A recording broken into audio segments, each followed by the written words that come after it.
word to wise. Grass only greener when it's fertilized. Gave them truth in these songs, they prefer to lies. Destiny beautiful, adrift in her purple eyes. You can't see me, you Stevie. Wondering how I reach more evolutions than Evie. And make it look easy. Dream on, yeah. Dream on, Dreamweaver.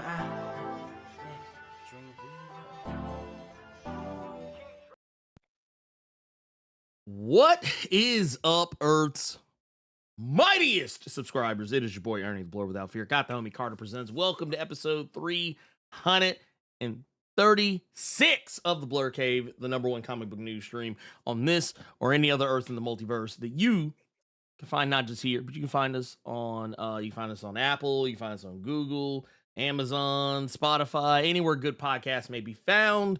If you do, leave us a rating because it helps us find more listeners like you. That said,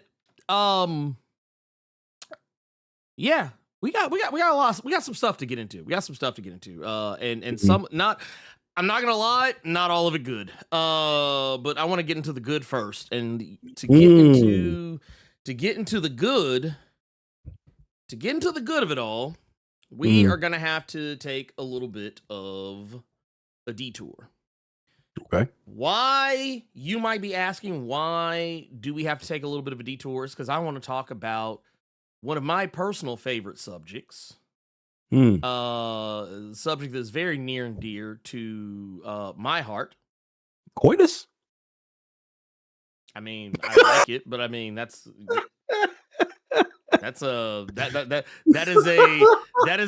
is not something that we can talk about here on the Got to keep you on your toes. I mean, I'm always on my toes. I'm a 10th level rogue. I never get caught flat-footed.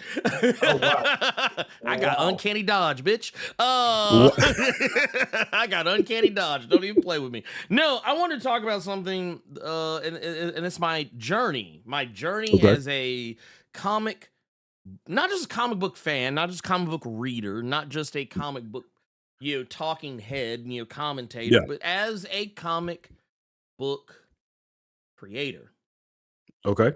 And I got something in the mail this week. And it actually was right on time. This is a comp for my first comic book cover. Mm-hmm. This was something I did. We actually talked about this. This was, man, it feels like it was many moons ago. But this is a comp for a cover for Ace Blade #9, which is by a friend of the channel, Danny Quick. And he had reached out to me at one point because he saw I was posting a lot of my art and things of that nature. On the like on social media, whatever, and he asked me if I would do a cover, and I said, sure, I'll do a cover. I'll do a variant cover, and this is how this cover came into being. So yes, I got it. Kind of proud of myself. This is like the first like cover I think I had ever. Yeah, this first cover, really anything on any major level that I had done. I've actually done another one since then for another friend of the channel, but yeah, dude, this is wild. I'm still kind of drinking it in. But yeah, Ace Blade #9, which and I actually got because while to show you all, that I put my money where my mouth is, even though that's disgusting.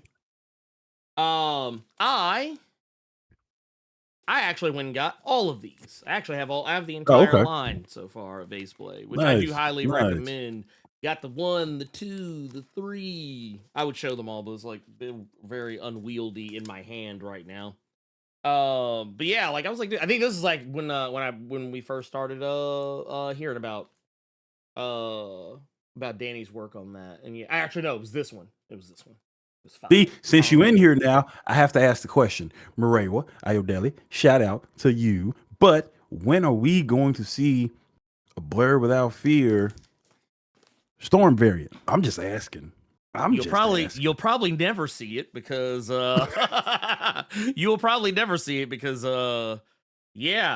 I don't think Tom likes my black ass no more.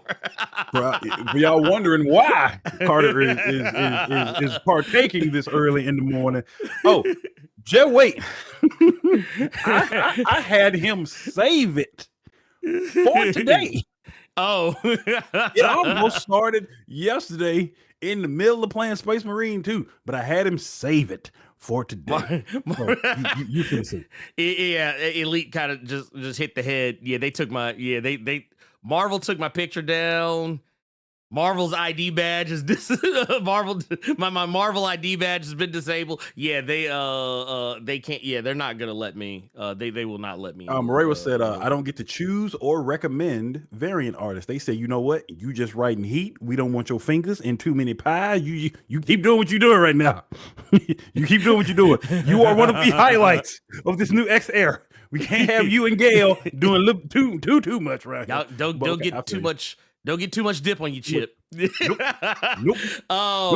Also, so are we adding Ernie's name to the best cover artist for the next Blerd Awards? I mean, look, we are not. No. We are not. No. Well, I was gonna go as far as to say I have personally disqualified myself.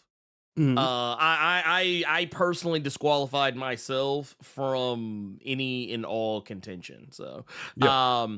that is my personal choice to we'll do just that. make you a righty. Oh, y'all gonna write my ass? Like, nah, he's like, you gonna get your ass in there, goddamn. Like, look, I appreciate it. You know, honestly, I'm not even gonna fight it because I appreciate the energy. Also, I want to say,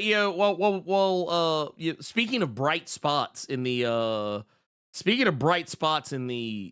current crop of X-Men comics, I also want to give shout out to Moreira, but also shout out to Gail, who was one of the few people who responded to the call. The clarion call that I put up yesterday. I don't know if some of y'all knew about it. Some of you might have. I don't know.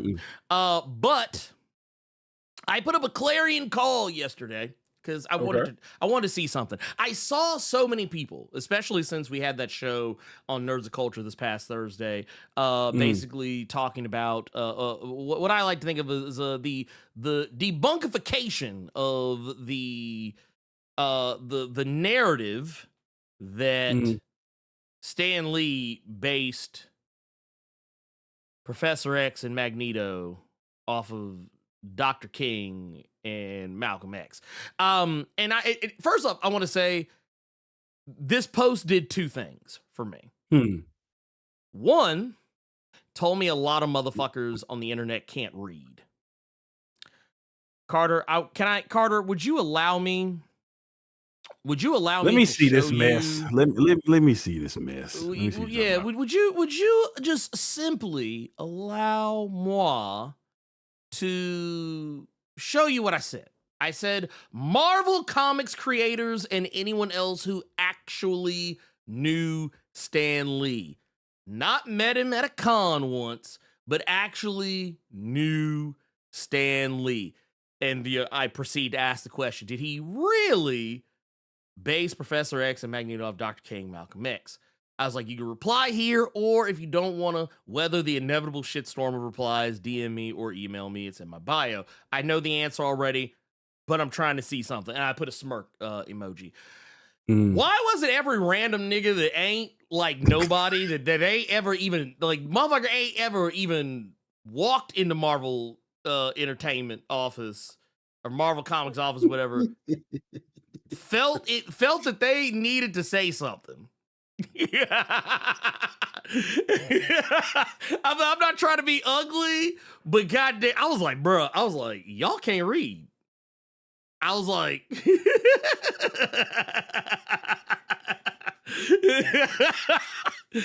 and don't get me wrong, there were some people that I think people just really wanted to say their piece, and that's fine. And I'm okay with it. I'm not hating, but it just lets me know you can't read. That you are beneath a 3rd or 4th grade reading level. But yeah, that's neither here nor there. But I want to scroll down to one of the goats.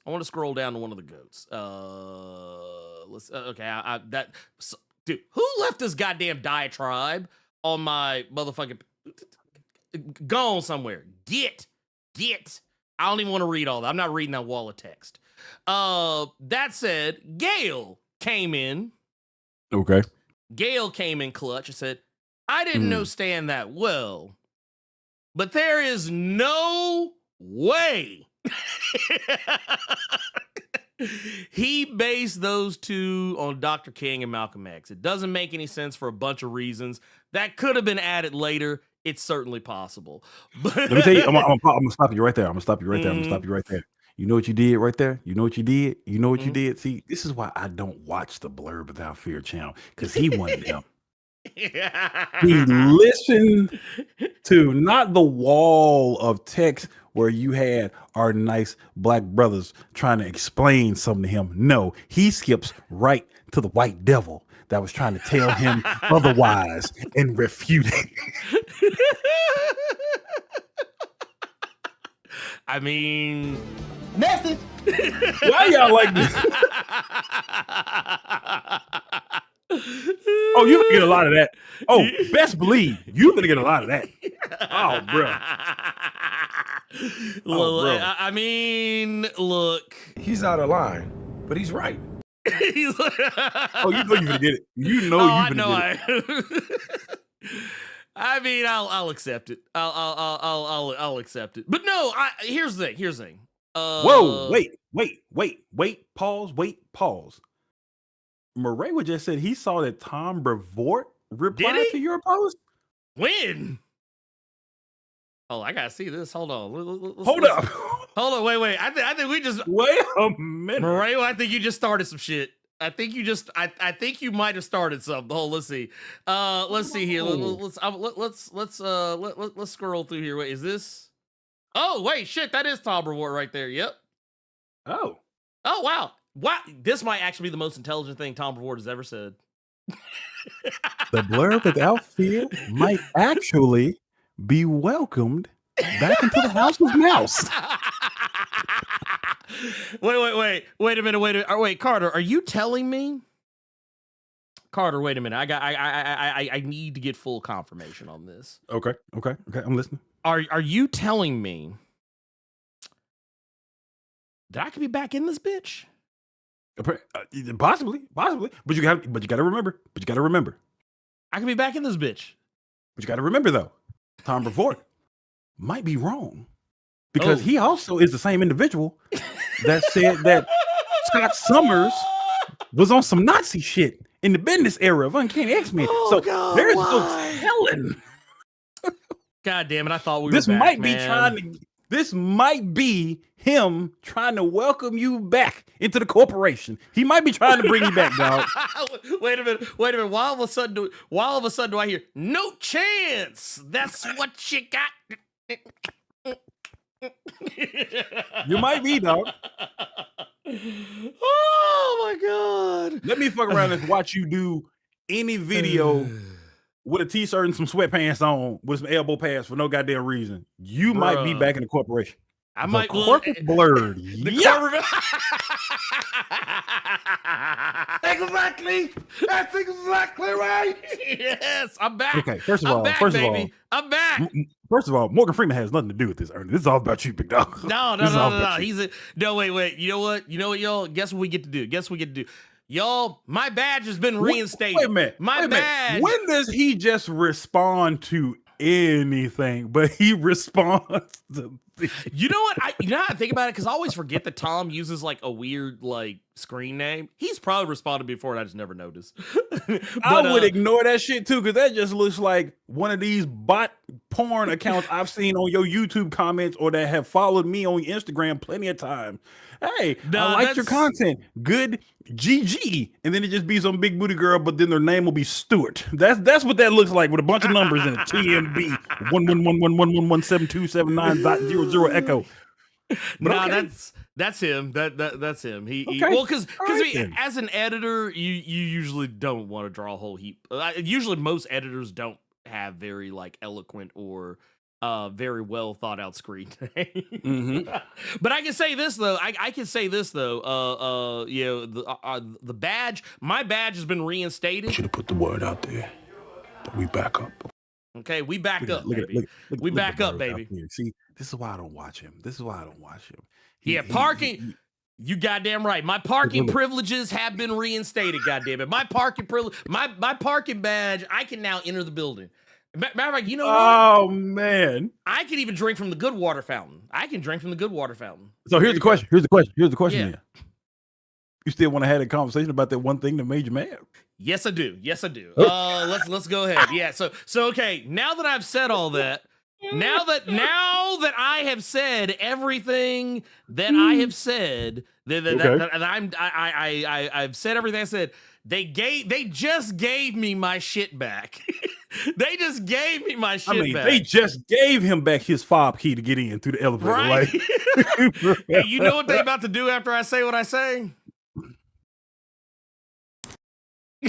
They about to snatch a chain back.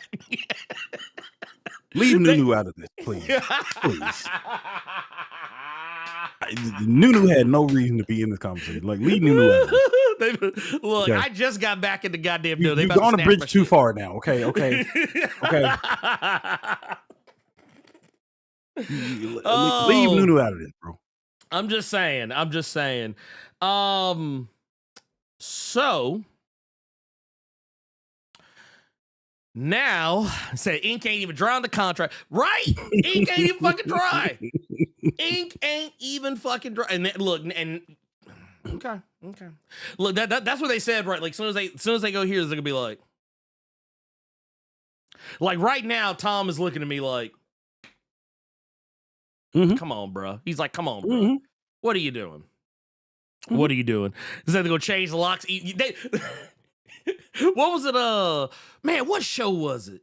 I'm trying to remember the show where they kept scraping the names off the. They kept scraping the etched name off the dough and replacing it with somebody else. I can't remember what the fuck it was, but that's what they doing to me right now. They're like, oh wow. Like, oh well, good. Now I got to start over. Great, thanks. Now I got to start over. And real quick, Mike Manhattan, I know what you're talking about. Wait, what's happening? He asked me if we knew about the Greg Rucka, controversy that is going on right now. I know about it, and I'm going to respectfully say I'm still waiting on that Batwoman, dog. Oh, wait. Okay, real quick, so you ain't got to look nothing up. He introduced a new character. It's the granddaughter of Ra's al Ghul. And there's an image of her. She's pink hoodie, cat ears, but they're saying that Greg Rucka is fake woke because her suit is just the trans flag colors. And she is because I saw one tweet about it where she is a caricature of Asians and Arabs at DC.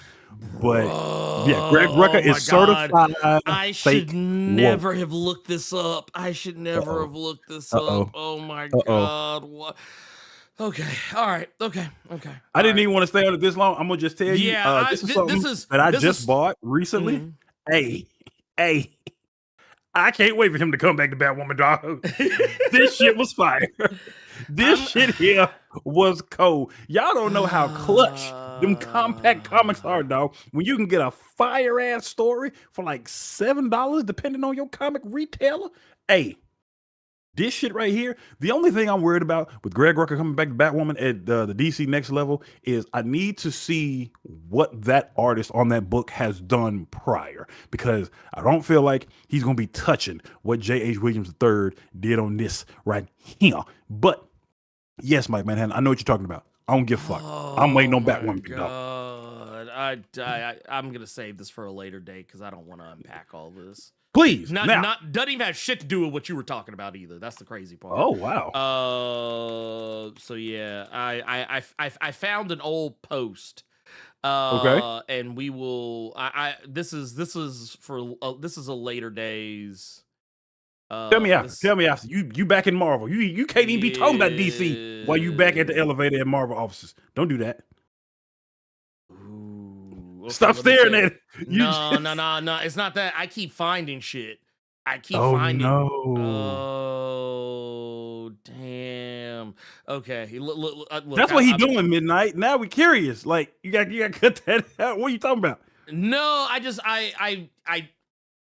just say this. Look, Google search Greg Rucka controversy. You'll and just go down the rabbit hole. Okay. But damn, I didn't know all this was going on, bro. Okay. Yeah, I don't know, man. I might feel a little bit differently about Greg. Why Rucka didn't you say all this while I was hyping up Batwoman? I was trying to, but you kept glazing him up. So I was like, whoa. I was like, I didn't want to stop your moment. However, I am gonna say that we're just gonna move on. We're gonna leave him where he's at. Anyway, let's keep it pushing. I have something to say about the X-Men, y'all. I have something controversial to say about the X-Men, and I'm going to tell you exactly what it is. For one, we had a new issue of X-Men drop just this week, immediately after the close of the Age of Revelation, which didn't really reveal a lot of shit. For something called the Age Revelation, which, by the way, this is technically a follow-up. This is actually the epilogue, no? Yeah, this is technically part of it, and I might actually do a video going into it. We'll see. But here we are. We have the Shadows of Tomorrow starting, the Shadows of Tomorrow era, starting with X-Men number 23. Wolverine also came out this past week, but Wolverine really didn't have fuck all shit to do with nothing. So there you go. As Wolverine usually tends to do, like, by and large, I would be more shocked if Wolverine played a heavier role in the epilogue of Age of Revelation. I'd be more shocked than anything else, because Wolverine comics usually kind of keep to themselves, regardless of the fact that they are very tied to the X-Men mythos. That said, yes, we get to this book. And Carter, did you read this issue? Did you read this issue at all? Okay, so you know where I'm going with this. So this issue starts, and basically what they do is they do the thing that Carter and I often talk about. When we get back to the present, now let me set this up actually, because we talked about this the previous week. We talked about the X-Force McCoy of it all. We saw that Cyclops was locked up. He was in the brig. He was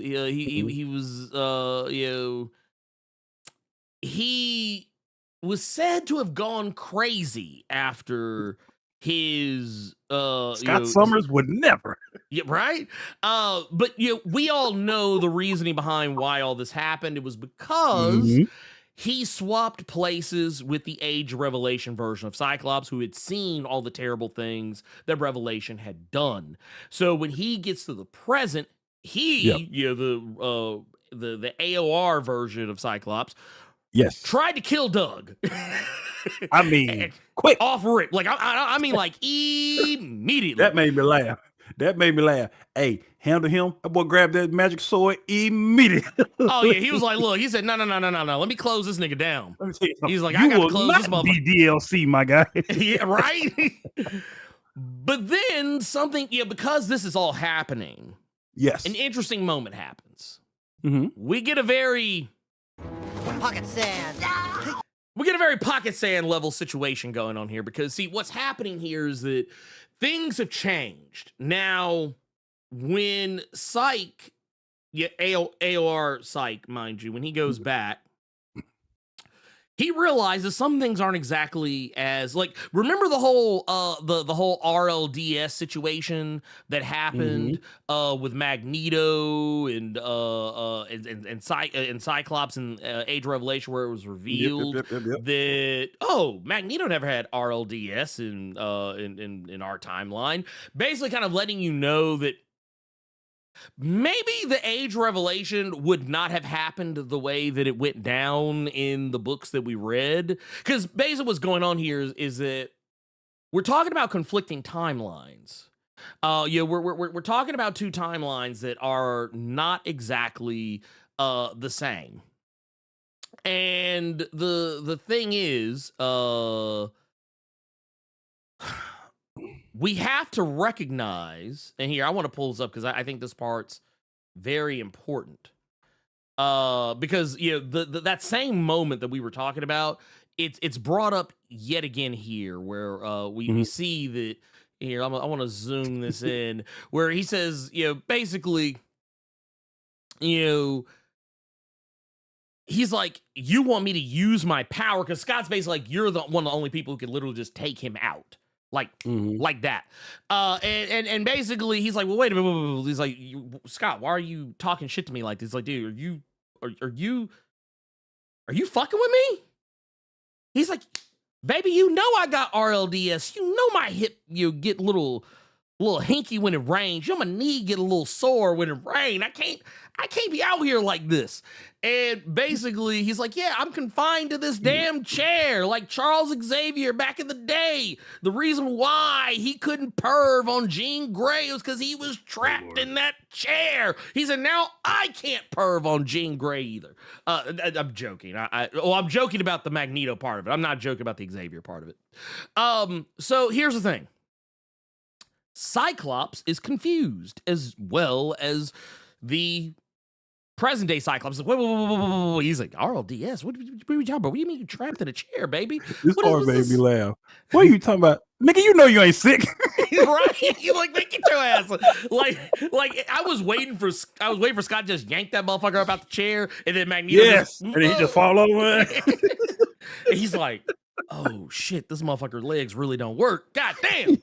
But no. You ain't got no legs, Eric Lyncher. You ain't got no legs.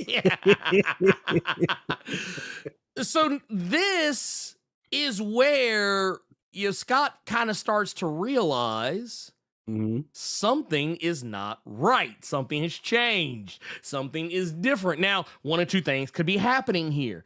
It could be that because of everything that happened in the future, maybe things retroactively changed in the past. Maybe. I don't think that's the case, though. Because for one, I'm not going to hold you. That would be fucking stupid.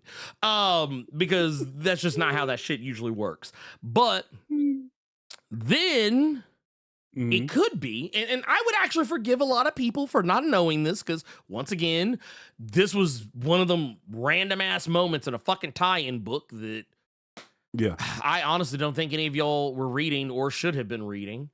Carter, I want to present some evidence here. This was the final moments of Tony Stark in the Age of Revelation. He actually did manage to send a message backwards in time, basically sending a message to Tony Stark, being like, hey, this was what's going on. This is what's going to happen in the future. But once again, this was the very end of this book, a book that largely was inconsequential to the entire fucking thing, and they threw that random ass piece of storytelling into, and this is the last page of Iron and Frost. Oh, this ain't Amazing X-Men. This ain't Book of Revelation. It ain't World of Revelation. This is the last page of Iron Frost. This shit ain't even in Unbreakable X-Men. Lord have mercy. So basically, what's going on here? Let me go back to the Scott Summers of it all. Scott is realizing that he said, yeah, this isn't how I remember it. Something's changed. Something is different. What the fuck is going on? And now it begs to reason, and I don't know if this is the truth. I'm just a Negro on the internet making some shit up out of the shit that I see before me. But it now feels like Age of Revelation might matter even less.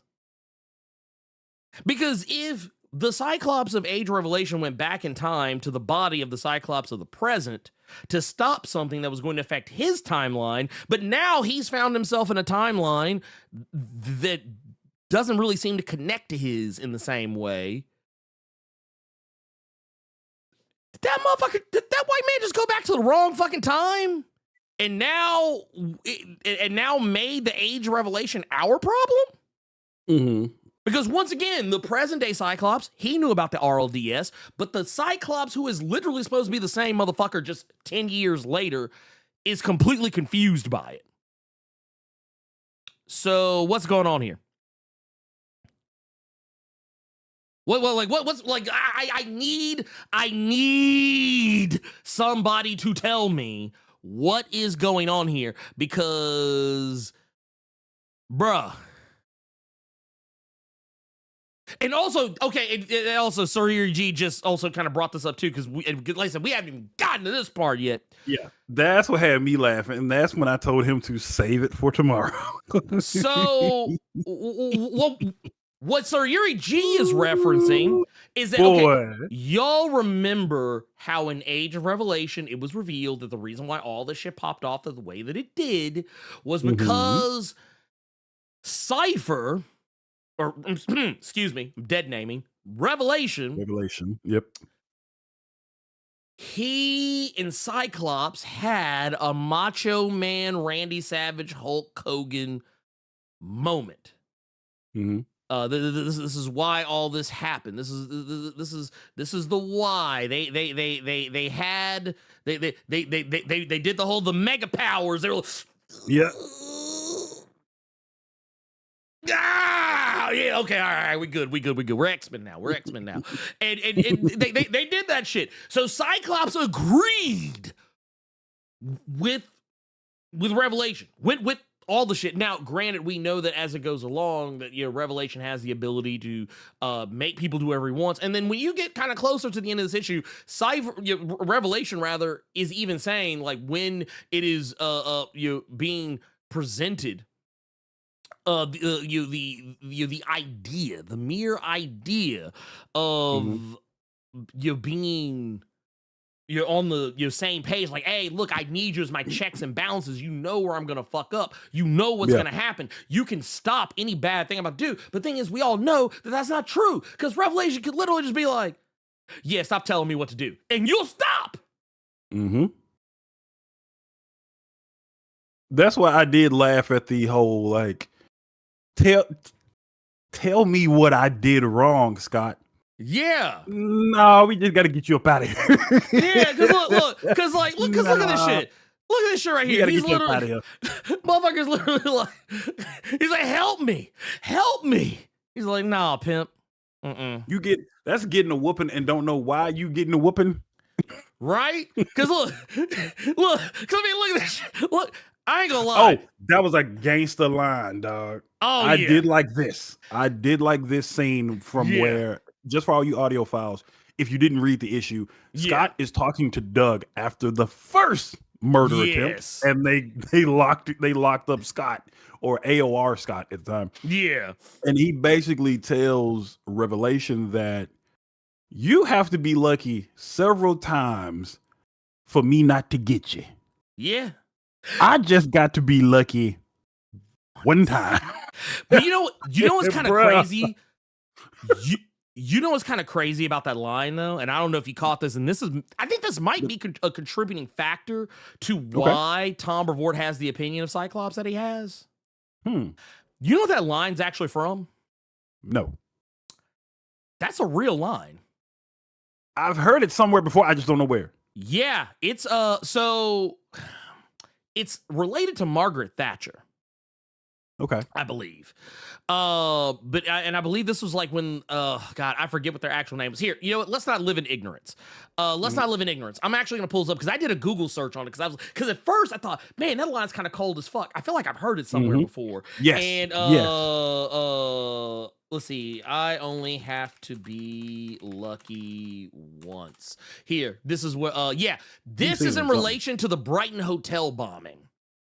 And the IRA. Oh, wow. This was a line the IRA actually said. Oh that. my God, Tom Brevoort is oh my God. Yeah, the IR. That was I think it was a message in response because basically they said they said I think what was it? I forget the yeah, they said today we were unlucky, but remember we only have to be lucky once. That was what the IRA said when they did the Brighton really hotel bombing. wants to push forward the fact that the X-Men have been evil. Period. Yeah, it's like when I hear that line, I swear to you, I've heard it on a TV show or a movie. Oh, I'm sure you did. I'm sure you did. Yeah, that was. But to know that's where it came from. Yeah. That's crazy. It's crazy. But no, that line, because okay, and the reason why I say that this line is as connected as it is, because Scott, like, okay, even in prior to Age of Revelation, Scott had actually been quoting quite a few people and referencing quite a few things like actual political moments, moments of political revolution and rebellion in history, and the fact that Age of Revelation Cyclops has been radicalized even beyond what present day Cyclops is, to the point that he is willing to quote the IR fucking A. Yeah, if that's where they got that line from and that's why they use it, that's fucked. But it goes back to the point of other interviews where he said that he felt like Scott Summers was basically on some Hitler stuff, and yes, he's really trying to. It seems like he might be trying to just push forward that now that I'm here. I'm going to make Cyclops and the X-Men what they should have been for the past however many years that I have not been running the show almost, or been at least over everything. Yeah, but I didn't know that. I never knew that was an IRA line. That's wild. Yeah, and this is actually true as well. With G. Martinez Max, I said the original wording, it's usually quoted as today we were unlucky, but remember we only have to be lucky once. You will have to be lucky always. That's actually the full quote. But most people usually stop at the we only have to be lucky once. But no, that I think that's kind of why maybe Tom has that opinion that he has, or because they've been trying to push Cyclops in that more radical kind of because what was it? Remember there was a line, and I would forgive some people for not remembering it because it was very early in the X-Men from the Ashes era, but it's actually one of my personal favorite lines. Is and Carter, I'm sure you're gonna remember this because it was kind of cold. Right here. This line right here says, "You want them busy because you want them to be my X-Men, not my Brotherhood." Who wrote this comic, by the way? Who wrote this? Talking about the epilogue. Who wrote the epilogue? I'm pretty sure it was Jed. It was Jed, right? Okay. Yeah, I'm almost positive. I'm pretty positive it was. I mean, Jed writes pretty much everything. That's what I thought. That's what I thought. That's a Jed MacKay special right there. But yes, I do agree. I do agree with Damon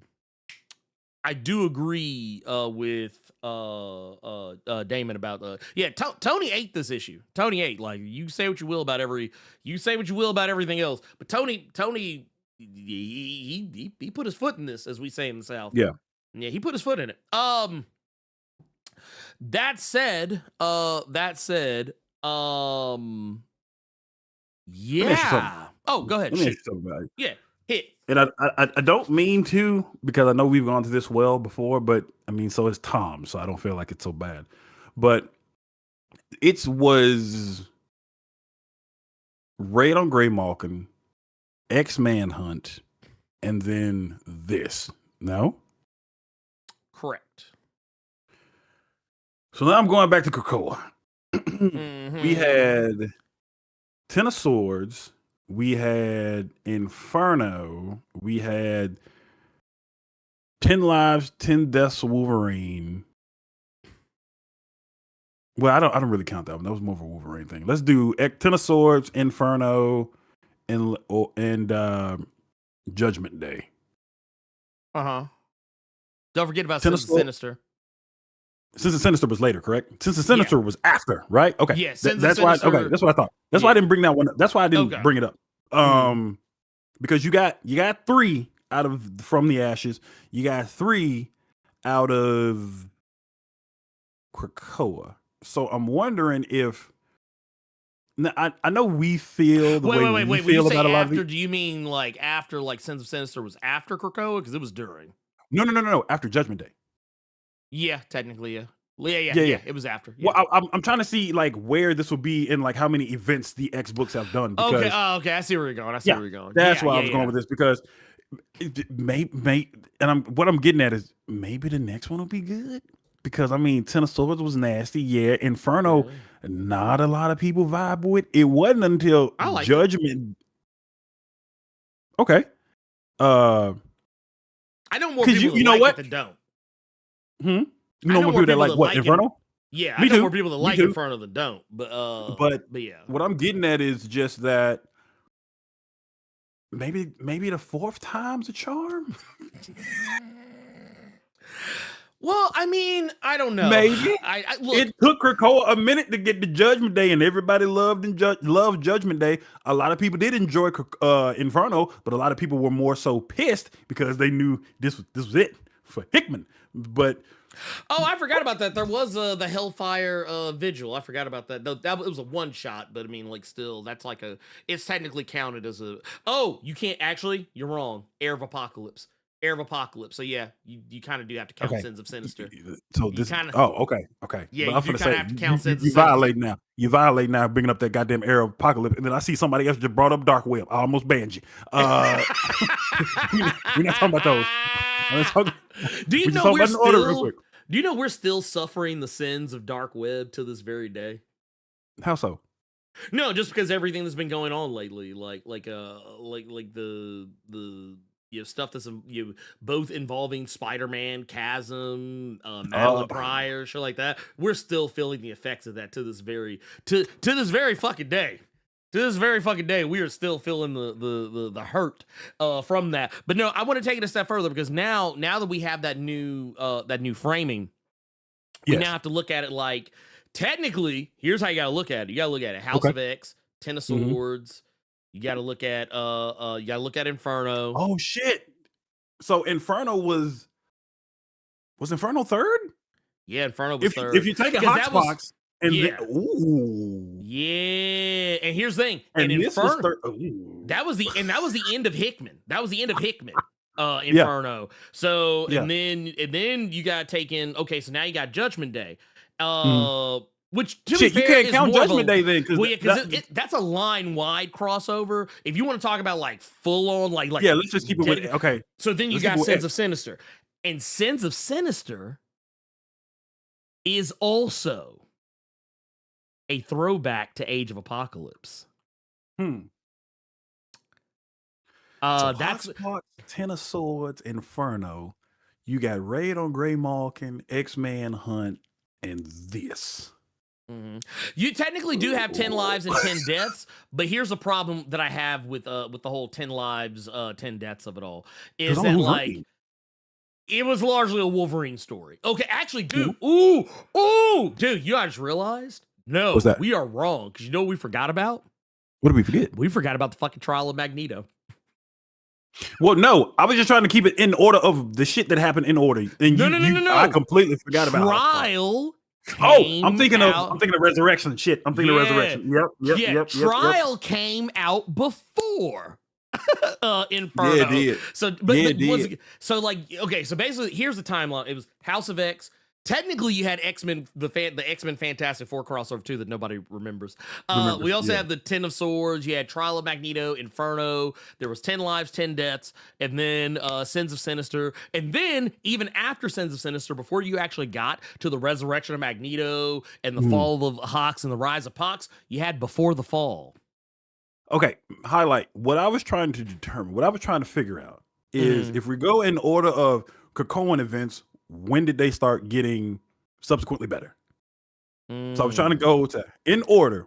It was one, two, it was, you know what I'm saying? It was Hawksbox, and then it was Ten of Swords, and then Ernie is saying that it was Inferno. So you got Red on Grey Malkin, X-Man Hunt, Age of Revelation. So I was trying to see if it took that fourth event for Krakoa to be like, this is unanimously a great event. Maybe that would be the case for the From the Ashes stuff. Maybe it just take one more event. Just give one more event. Honestly, I feel like what they should have done, maybe they should have done what, if you're going to bite off of Krakoa, you may as well go all the way in. I feel like they should have done something similar to what Hickman did. Just do. I forgot about Empire. Yeah. Jesus Christ. Yeah. Oh shit. Yeah, dude. Nobody remembers Empire. Nobody remembers that shit. But the thing is, that's also a line wide. Like it's not just X-Men. That's a line wide crossover event. Yeah. But yeah, there were too many goddamn X events. If we're keeping it a buck. But that's all I was trying to figure out. Like maybe the fourth time is a charm, just like it seems like it was for Krakoa, or third and fourth time maybe is a charm for them. But please go back to Age of Revelation and how we end things. Oh yeah, so basically, Cypher Revelation and the rest of the crew, instead of hanging around, where they're clearly not wanted, instead of hanging around where they're clearly not wanted, what do? They pack up their ball and go home. They said, we're gonna find somebody else. It's kind of funny the wording that's used, whether the world wants to change or not, that is what they're talking about, which is, like I said, it's very funny wording when you think about the notion that that was how it ended. It ended with the entire world turning into Revelation, the living planet. It's kind of funny wording, but basically just means that Revelation is now just going to go off, find somebody else who will fuck with him, and it just basically means the Age Revelation. And I actually almost said the name, but I'm not going to say it. Someone who I spoke to basically said this shit could have just as easily just been a story arc isolated to Jed MacKay's X-Men. Like his adjectiveless X-Men series, there didn't need to be a crossover event to get this point across, especially considering none of that shit really fucking mattered to begin with. It actually would have made more sense to me. I actually think it would have sold better if it just would have stayed in X-Men. And you could involve some of the other books. Like you'd be like, oh, hey, Uncanny X-Men. You can involve that. You can involve Storm and stuff like that. But you don't need to be dragging fucking Spider-Man and Iron Man and Deadpool and Venom and shit into this bullshit. You don't need to be doing all that stuff. Look, I don't know. Look, Stop it. Get some help. Don't like cut that bullshit out. Bullshit out. I just want Magneto out the Mobius cherub, dog. That's all I want. Bro. Yeah, I just want Mags out of the chair, bro. That motherfucker is deep in the chair. But yeah. Okay, I wanna take us to some super chats because we do have some super chats. Let's hear 'em. We got we got one from Batticus Prime Batticus. 5. Ooh, I like that. Says just came through to say much love and respect. Thank you for always influencing Black creators like myself. Salute. It's funny you say that because there are some people out there who would think I don't. They're like, man, do you don't ever talk about no brothers and sisters. You just talk about white folks. All you do is bring them up in a negative context, like you did for one of the greatest comedians of our time, Godfrey, for something for a 9-second conversation. But then you big up Gail Simone, Tom Brevoort, the nerve. Woke. You want to hear something funny though? Do y'all want to know I'm gonna tell you why. I'm gonna tell you why I when anyone asks me, fuck whatever I have to say about you an X-Men book or X-Men story arc, Yeah. or whatever the fuck. Fuck all that. Yeah, Mhm. I don't care about any of that. I don't care about any of that because that's not why I fuck with Gail Simone. That's not why. Yeah, she's a great writer, fantastic writer, actually. But that's not why. So I'm gonna tell you why. Because Gail a real one. Gail's a real one. Gail's one of the realest.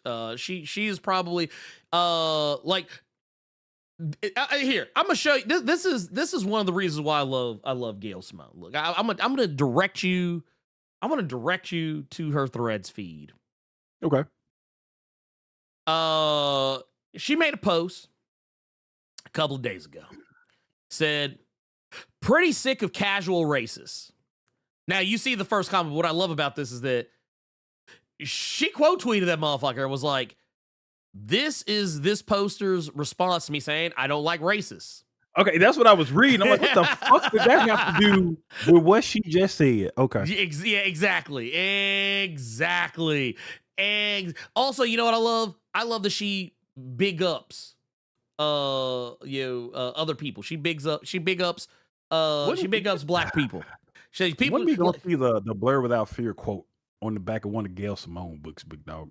I don't know when it's gonna happen, but I hope it does because I'm here for it. And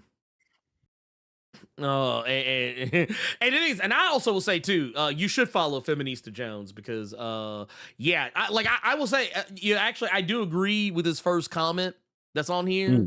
By Blerd Forces. This is true, but also most people aren't ready for her. She says a lot of things that'll make people feel uncomfortable, but that's good because no one should be comfortable with the way things are now. And someone else comes and says she will not mince words. It's true. Yep. If you've never followed Feminista Jones, she's primarily, I follow her on Threads, but I do follow her on YouTube as well. But she does not play. She is very to the point. She does not coddle or she is one of those people that will constantly remind you that we will never get revolution because y'all want to be comfortable and revolution is not comfortable. So the fact that Gail Simone was like, yeah, y'all need to fuck with Feminista Jones. I was like, okay, bet. I already understood the assignment. But I am so happy that Gail understood the assignment. She knew. Gail always knows what time it is, and that's what I always appreciate. Not only that, even when I have said very disparaging things about books that she has worked on recently, she still recommends people fuck with me and has even defended me. Has even defended me when I have talked shit. So yeah, and that's what I'm saying, dude. Because I think that's somebody who she understands something. And what is that something, Carter? She understands constructive criticism. We're not going at you, the person. We're going at the story that we are purchasing, that we have an opinion on as a whole, and can still keep it respectful and just have some things to say about how we feel about how certain things should go or how they went or something that we didn't really feel comfortable with. The fact that you can still keep an A1 with somebody, even with that being the case, just shows that you're a level above some others. That's all I'm gonna say to that one, because Ernie doesn't want me to tell on people. But we got another super chat here.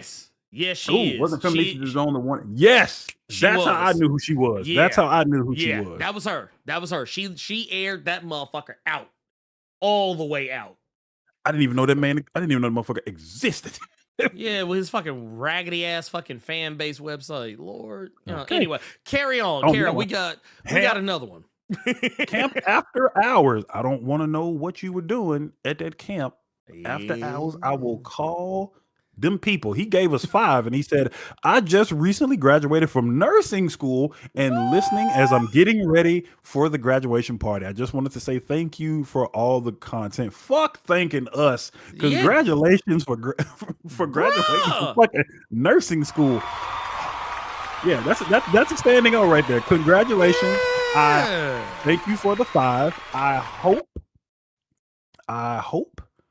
that I might catch you on one of the next season of The Pit. We got another 5 from Highlight. Wait, hold on. I gotta drop the ball for him. I gotta drop the ball for our boy Camp After Hours. Camp After Hours joining The Pit.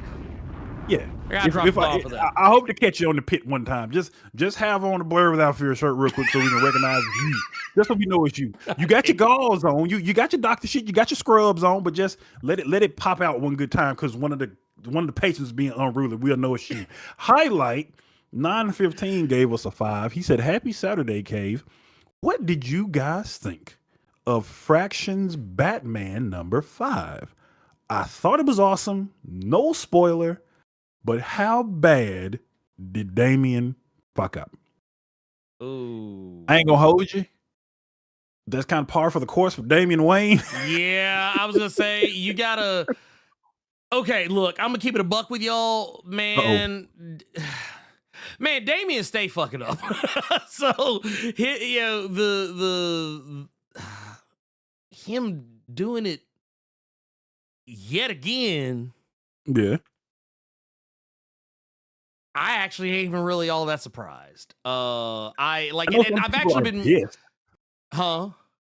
Some people are pissed at this issue because well, it's a certain legion that is pissed at this issue. Oh, got you. Well, it's just because Bruce got a new boo. Yes, I get, and I think it's a lot of the people that were, because I don't know if you know this, Ernie. There are still those people out there that are still stuck on the Justice League cartoon, so they really want Bruce with Diana. And then you have this new age group of people that want the Bat and the Cat. Oh yeah. So for him to have a new John, I'm a little bit upset. I don't like it. I don't want it. Give him back to Michelle Pfeiffer. You fucking cowards at DC. That's what a lot of people are saying. But nah, dude, when it comes to Damian Wayne, that's just it's the only time I have ever seen Damian Wayne not fuck up and actually rise to the occasion was Deceased. Damn, Carter, Deceased? What is that? An Elseworlds event.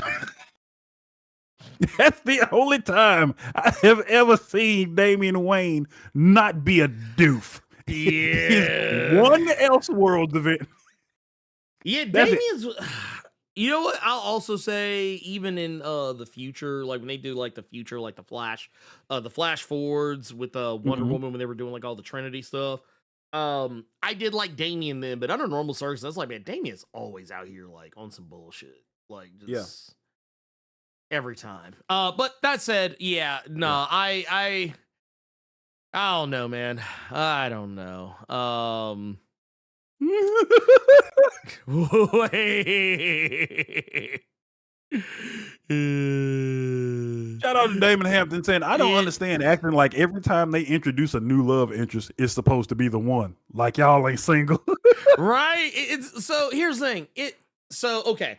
How many of y'all remember? Like, okay, whenever Batman gets a new love interest, that's foul. Yep. I mean, look. That's being single comes with goddamn territory. That's why I always say whenever they introduce new love interest, my question is not whether or not the love interest will matter. My question is how long will the love interest hang around? Kind of like with Spider-Man right now, how he's got the new chick on his arm, and I'm like, okay, how long? Like is she in it for the long haul? Like, are we gonna have Spidey booing up old girl for the long game, or is she just for right now and then we're eventually gonna work our way like it's kind of why I somewhat respect the Fantastic Four, because the Fantastic Four don't, for as much as we talk about Doom and Namor and all this other shit, I feel like the Fantastic Four doesn't really entertain those types of things. Like, no, the Marvel's first family, they just staying together forever. Period. End of story.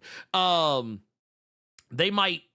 Sue might move up out the Baxter building every once in a while and go get her a place somewhere else because she can't fuck with Reed for too long. But like, you know, I feel like you reach that point where like, who remembers Jezebel Jet? Okay. Ooh, that's a name I haven't thought about in a minute. Right? Oh, wow. Who remembers Jezebel Jet?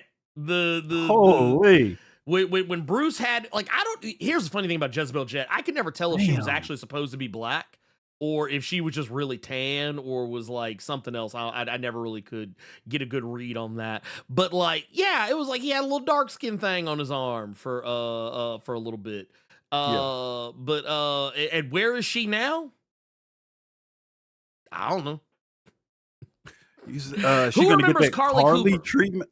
And somebody just said it in the chat. They said Bruce's new girl gonna get that Carly treatment. Right? If they find some way, wait, I want to make sure I'm correct here. Yeah. And if it's the one I'm thinking of, was Carly Cooper the one that got turned into a goblin? Yes. Okay, yeah. They better not try to find a way to give her the green juice. And it's funny you say that because you know how everybody's talking about Sadie Sink right now? Like everybody's trying to claim that she's gonna be Jean Grey and all this shit in Spider-Man in Spider-Man Brand New Day. I saw some picture. They want her to be Gwen, and they want the boy with the fucked up flat top to be New Miles. Yeah, that is a thing as well. But like the thing that's kind of been more recently hitting the rounds is this bullshit right here. Get it off my screen, please. Please. Get that goofy ass shit away from me, y'all. You gotta see this though. I want to read this statement, and I want y'all to find where the problem is. Sadie Sink is reportedly set to wear Jean Grey's classic green and yellow suit in Spider-Man Brand New Day, signaling a comic-accurate take on the character's first appearance. Here's the thing. That's not her. Okay, we want to use the term classic green and yellow suit. That ain't. That's not the green and yellow suit that she used to wear big time. That's the Phoenix y'all didn't suit. even do a Google search to even try to say Marvel Girl or something else stupid. Right. That boy said green. Like this is how you know these. This is how you know these.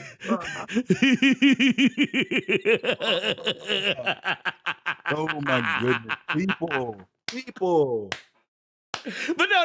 I'm being for real here. But no, I kept telling people, I was like, everyone's like, well, no, she could probably be Jean Grey. I was like, bruh, it's more likely this motherfucker gonna be Carly Cooper. Every time they cast some big name, everyone always flips over themselves to try and be like, oh, they're gonna be playing so-and-so. They're gonna try and find every like major character imaginably possible to be like, oh no, they're gonna be playing that character, and then you find out they playing some random no-name motherfucker that ain't even from the comics. Like, what was it? Remember when Quantumania? Our boy Cheetah, everybody's like, oh man, they got Cheetah up in here. Who he gonna be playing? Is he gonna be Blue Marvel? Is he gonna be Night Thrasher? Is he gonna be? I remember that. Who Everybody was he, thought that was Carter? gonna be Blue Marvel. Who was he? He was a random nigga in the quantum Random ass in the quantum realm. Random nigga in the quantum realm. They want to y'all that motherfucker. Y'all want too much. But no, do you want to? Oh my lord. Okay. Green and yellow, bro. Like, yeah. can we talk about something nice in Marvel real quick? Yeah, I guess so. Green I guess and yellow, classic, bro. Bro, I can't stand you motherfuckers, boy. I can't stand y'all. Also, I want to ask a question. Shoot. Why the fuck would Marvel put Jean Grey, an X-Men character, in a movie like to make one of the X-Men's first appearances, like proper X-Men? I'm not talking about Deadpool and Wolverine because technically that's old guard. That's old guard X-Men. I'm talking about like when we're gonna make the new crop of X-Men's first appearance in the Marvel Cinematic Universe. Where are they gonna put it? In a fucking Sony movie. Y'all are diabolical. Well, I can counter that one, Mr. Woke Without Fear. Why did they put an X-Man in a Captain Marvel sequel.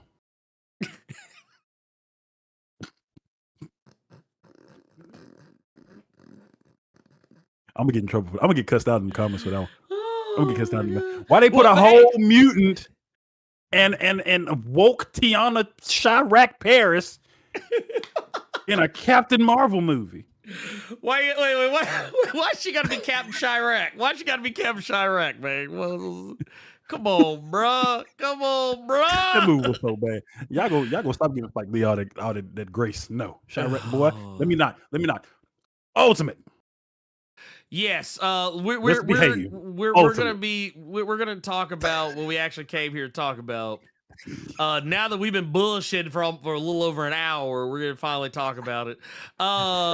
The Ultimate Marvel Universe is coming to a close, and how is it coming to a close, you might ask? Is going to be coming to a close with Ultimate Endgame. Now, Ultimate Endgame is going to be a event that is going to encompass quite a few things. It is going to basically...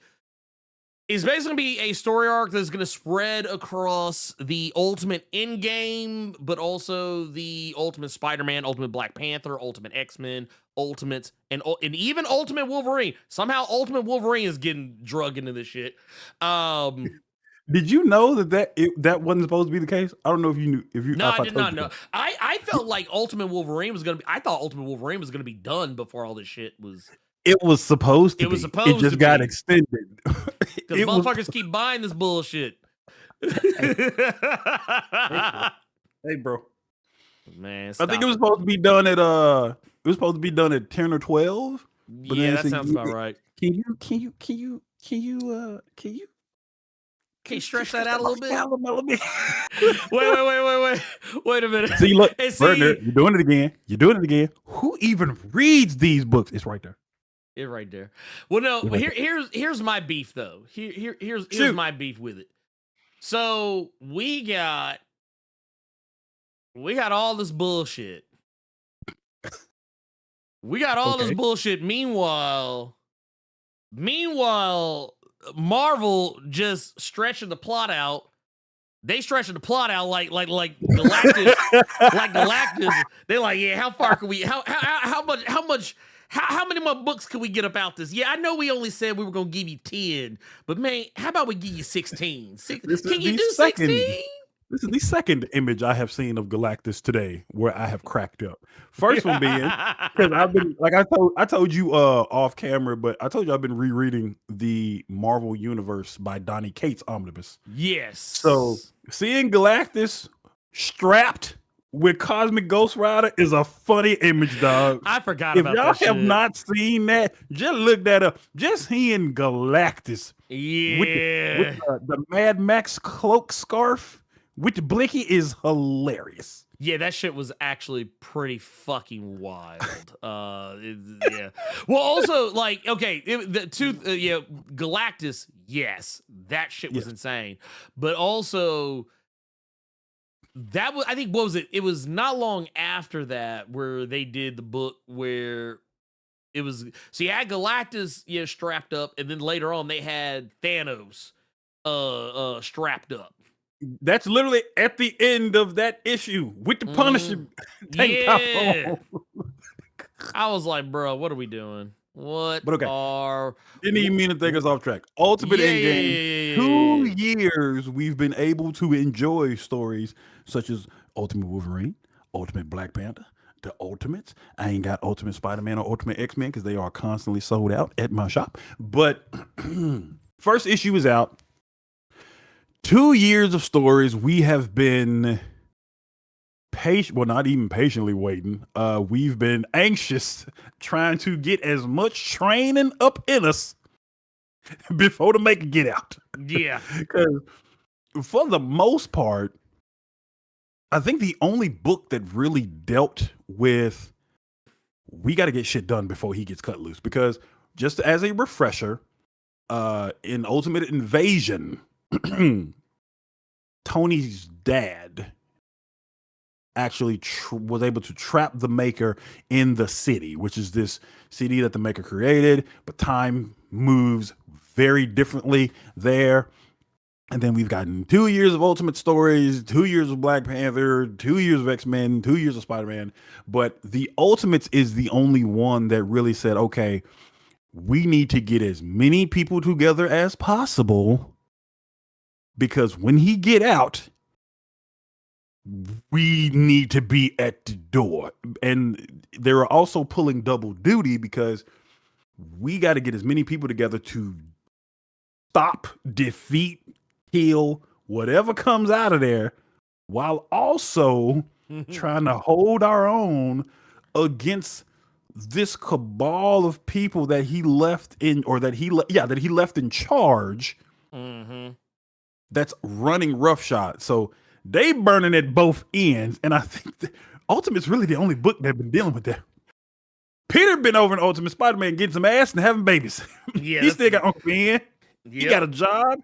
He tried not to be put on welfare. Norman in Shadow Realm. We got to worry about Norman. Yeah, Norman out of here. Harry breaking off Emma, or not Emma. I was going to say Emma Stone and caught myself. Gwen Stacy. Oh, yeah. Had to catch myself. Ultimate X-Men is just Hisako and them. X-Men. Yeah, Hisako and them just doing their own thing. Yeah. We having to deal with the Shadow King over here. What is a maker? What you making? That's what they had. Ultimate Wolverine is.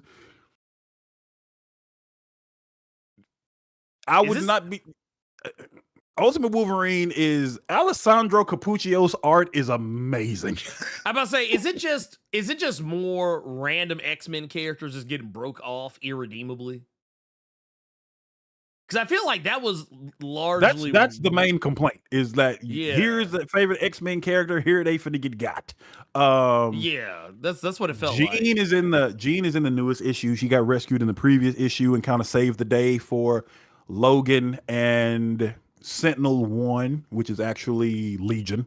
But I say all that to say, when it comes to the end game of things, there's only really been one book that's dealing with the end game of things. Everybody else has been doing their own shit. Okay. I didn't even bring up the T'Challa and the evil vibranium of it all. I'm still giggling about that shit. Ernie and I had a conversation about Ultimate Black Panther because he wanted to know how I felt, because I made a whole Reddit post about it to see if the Ultimate Black Panther read well in one run. I'll talk about it if y'all ask, but did you read Ultimate Endgame? Yes, I did. Okay. The floor is yours. Okay, let me just. I got something to say about this book. Off top. Let's go. Why are we shitting? Why are we shitting on the Eternals on the first page? Why are we shitting on the Eternals? Why we got, bro? We got. That's all I'm waiting on. That's all I'm waiting on. They got Fastos up here just hemmed up. Got Paperboy hung up on the wall. First off, that's nasty work. Y'all got Paperboy, all about that Paperboy. Don't do that. Y'all got that motherfucker just on the wall, just on the wall, just on the wall. Man. Why they do I knew that? that was coming. I knew that was coming. Why on earth, bruh, they got old girl, Dr. Minerva, aka Cersei, just laid up on the side of the wall, just like. See, that's why you mad. Right there. That's why you mad. This bitch made Punk the Maker done hurt my child. That's why you mad. I mean, that's why you mad. Wait, but also, no. I want to know why is Salt laying on the ground like that over there? Why is the Tomb Raider? Why is Gia laying on the ground like that? I don't appreciate it. I don't appreciate it. I don't appreciate it. But no, I had to bring that part up. Ernie has told me several times. If you see it in your shop, get it. That Eternals by Gillen. Get oh it. yeah, nigga, that was heat. Oh, Oh, how much is it? How much is it? Oh yeah, nigga, you need to go ahead and get that for yourself. Treat yourself, young man. Yeah, see, I've right? heard that so many times. Because it was good. Dude, Yeah. I'm sorry. Like, oh, you know what? You know how often we joke about how Gillen kept the power fantasy in his back pocket while he was working at Yes. Marvel? He was like, oh, Yes. yeah, I could have put this in X-Men, but no, I'm going to go do this over here. Mhm. I actually, kind of with the benefit of hindsight, I would Mhm. actually say that was his real Eternals. Hmm. I think the power fantasy, because there are a lot of themes that cross over between, like, honestly, I feel like the power fantasy is the Eternals he wanted to write at Marvel, but they probably said, nah, we need this to better line up with Judgment Day, so you got to get this other bullshit up out That of here. actually makes me want to read Eternals more to Yeah. see similarities, if that's the case. I never thought about that because I genuinely I don't think about Eternals. I just Yeah. know Ernie loved the Gillen book. But okay, It was I didn't great. think about that. Okay. Yeah, that shit was heat. That shit was heat. Like, yeah, especially like if you Yeah. go back. Okay, anyone who has read his Eternals, if you have read the Power Fantasy, you're gonna know what I'm talking about. Because of the nature of how he wrote that book, he didn't Mhm. write the Eternals as a team book. He wrote it as a book where it's a bunch of characters who are all kind of discombobulated, separated from each other and doing other shit and kind of finding their way back to each other. Like, honestly, the more I think about it, yeah, I actually feel like maybe when I initially read the Power Fantasy, like, oh yeah, this is basically the X-Men shit that he saved for himself. Yeah. I actually think this might legit be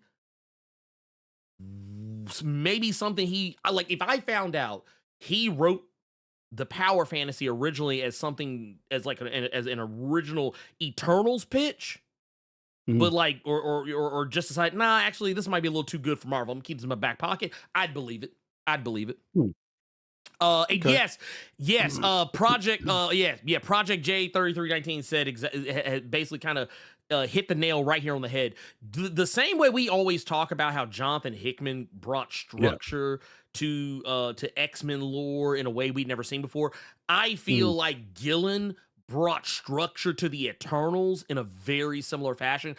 Like, honestly, I find it a travesty.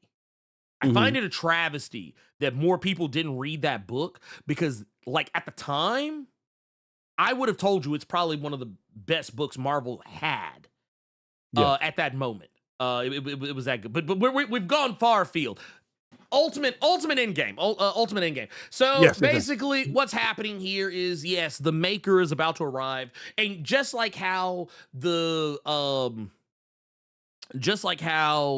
Ultimate series has been like in real time, where like, oh, it's been a year, it's been 2 years, it's been, like that.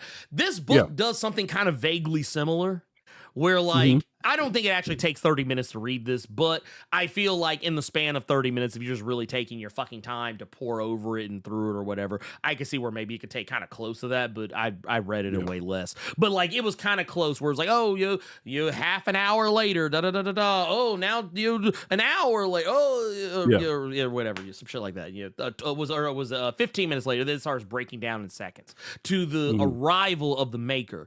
Mhm. And basically, it's showcasing how Tony Stark, if you haven't been reading the Ultimate series, how he's been spreading himself incredibly thin, having himself in multiple places and multiple times, using the Ultimate to try and like organize and build up rebellion. I'm gonna keep it a buck with you. I Okay. think the superhero shenanigans of Ultimate and Ultimate Endgame are great and interesting or whatever. I do Mhm. actually appreciate the grassroots activism that Dennis Camp actually elevates in both of these stories, because Mhm. he's basically giving you the blueprint. He really did it in like the Yeah. last 2 issues of Ultimates for sure. Yes. If you didn't understand the message of that book, Yes. you really got it in those issues, especially with like how, the Luke Cage stuff as well. So, but yeah, keep going. Yeah, no, so basically, yeah, he's building up coalitions and fighting back against what is effectively an oppressive regime. And what ultimately happens in this is that, kind of as something you might have expected, Mhm. where you're like, okay, well, the Maker's been kind of fucking on these guys for a while, and like he's basically been stunting, and like off panel, he's been stunting off panel, Now we discover that while the Ultimates think that they have prepared as much as humanly possible, Yep. some of those elements that we have seen spread out over the course of the Ultimate Universe was 1 year in, so on and so forth, those Yeah. one shots, we start to see the dividends of those paid off. It more so in the terms of the Nick Fury of it all. Yeah. With Nick Fury basically bringing to bear all the firepower and basically just laying down everybody. Just like he's like, yep, we coming in, we taking out everything. We're taking out the ult net. We're cutting off your communication. We're gonna make this incredibly impossible for you guys to try and fight back against the Maker or anyone else for that matter. And and once again, if you were someone who, and I would forgive you if you hadn't, if you weren't reading those Ultimate Universe one shots or really keeping up with Ultimates for that matter, I would forgive you for wondering, why the fuck is Nick Fury evil? Like, and why is he the director of Hand? Right, yeah, Hand, not Shield, Shield, Hand. Notice, like you can kind of notice notice how they got here. Let's zoom. See that ain't the Shield logo. That's not a shield. That's a hand. That's a hand, y'all. Yeah. That was the one thing that kind of tripped me out about this. What tripped me out about this issue was this particular scene with Nick Fury just being like, we finna get y'all up out of here. Yeah. Oh no, because he for real did. He hit him with that. If you read 1 year in, you kind of see that Nick Fury is getting tired of this cabal that he is a part of, with the rest of, I'm going to call them the Maker's generals that are now in charge while he's locked away in the city. So it was pretty surprising to see him just proceed to just start annihilating everybody. Oh yeah. Even though if you read 1 year in, it seemed like he was getting sick and tired of them and he was just going to try to wipe them out to save what little of humanity that he could, even though he's responsible for a lot of shit, including what happened, if you've been reading the Ultimates, the stuff that happened with Hank Pym. Yes. It was pretty surprising to see him on his mustache twirl, just like, no. Like, shoot up out of here. Each and every one of them. That was one thing that caught me off guard with this. I'm hoping we see some kind of payoff with him. I'm liking what they did with the Ultimate She-Hulk because what's happening right here, like what's going on right here, this explosion you see, that's She-Hulk that's in that base that's getting blown off. And I love, like, this is one thing I can say about Ultimates that I can't say about many other books of Marvel. I love the progression, and I kind of love the way Dennis writes some of these characters. I'm going to tell you a little secret about Dennis Camp. And it's actually a secret that I think many good writers use, but I think Dennis Camp does it better than just about anybody at Marvel who uses this type of tactic, is that he will introduce to you something where you're going to be like, that's an odd decision for that character to make, or that's kind of odd this character chose to do this one thing. And then he'll come back later and be like, nah, you're right. It was an odd thing for them to do. It was a strange and unusual thing for She-Hulk to commit herself to the Ultimates when she had very clearly been committing herself to protecting her people. And now she's gone and run off, RUNOFT'd with the Ultimates. And you might be wondering, okay, well, is she going back and watching over her folks? Like, what's going on? And when you get to towards later parts of this book, She-Hulk is going the fuck off. Basically we tried it your way, big dog. Hands. That's all it is. No, that's exactly what it was. She was like, oh, it's like that. Yeah. Bet. I told you. We should have been doing this from day one. I'm going to show you what we should have been doing. Yeah. Right. No. And I like that because it kind of puts everything in a nice kind of neat little And no, Marcus Bullock, Yeah. She-Hulk is not a bad guy now. That's just a woman no. who has seen atrocities Yes. that have been done to her Keyword. by Banner, which in turn means they were done to her by the make. She's somebody who is Yeah. sick and tired and has had enough. I tried, didn't even try to do it. She did do it the way that Tony and Cap and everyone else and Doom wanted her to go. Right. She actually did it. She was on brand, and then to see just how quick they could all get wiped out. No, that's not a bad guy. That's just somebody who's had enough. That's there you go. That's a valid crash out. That's what that is. Yes, that was because I mean, think about it. They knew. They knew because what was it at the beginning of this whole thing? Was it when Tony's basically put on this show that we're gonna go do this thing, we're gonna take the Maker down, blah blah blah blah blah, and then as soon as they get Spider-Man and everybody away from like Mary Jane and whatnot with the kids, whatever, he's like, this is suicide. First words out of his mouth. First words out of his mouth. Yeah, we he already knew. That was like he already knew what time. Oh yeah, no, we getting got like we about to get broke the fuck off. Like, dude, you know how many people were angry because they had really started to enjoy Peter, because of course they do. The sales show you that. Right. Richard with the Picotech suit that was really the Venom suit. Yeah, it was a Venom suit. And how Tony was basically like, hey, that toy ain't for you, big dog. Yeah, he's like, get that up off you. Let me uproot that symbiote up off you and give it back to who I gave it to. This is not a child's toy. He took it real quick. He really did. He really did snatch that shit up. Like, this he was is unacceptable, is how he said it, which is kind of a foul thing, because I'm like, I can see if he was on a villain. It was on his son, and him and his son been chilling while you've been in the Ultimates book, big dog. Well, no, you know what else I found kind of egregious about is that the suit tried to put up this whole fight like, oh man, this ain't right, da da da da da, and then as soon as they got away, the suit was like, yeah, of course I wasn't gonna let my goddamn. Yeah, of course we weren't gonna let that motherfucker go. Like, I was like, man, what the you think I was gonna let our son go on a suicide mission? Because I think that was the one thing people forgot about. Like, the suit in this Venom in this universe, it's Peter. That's what it's modeled after. That's everything that suit is Peter. So like, you think I was really gonna let our child go out here and get sent to the gulag? Like, no. But yeah, that was pretty wild. That's what has every Ultimate Spider-Man fan on edge right now, is they were already thinking that he ain't gonna make it. So so as soon as they leave and it's just him and Tony, so we're all gonna die, right? Just the first question he asked. Like, remember, I think it was this right here is like, I'll be home soon. Bam, immediately. Yeah, we all about to die. We all about to go. We all about to catch it. Here, I'll zoom this shit as you'll see. Yeah, we about to go. Yeah. That's what I thought was gonna happen.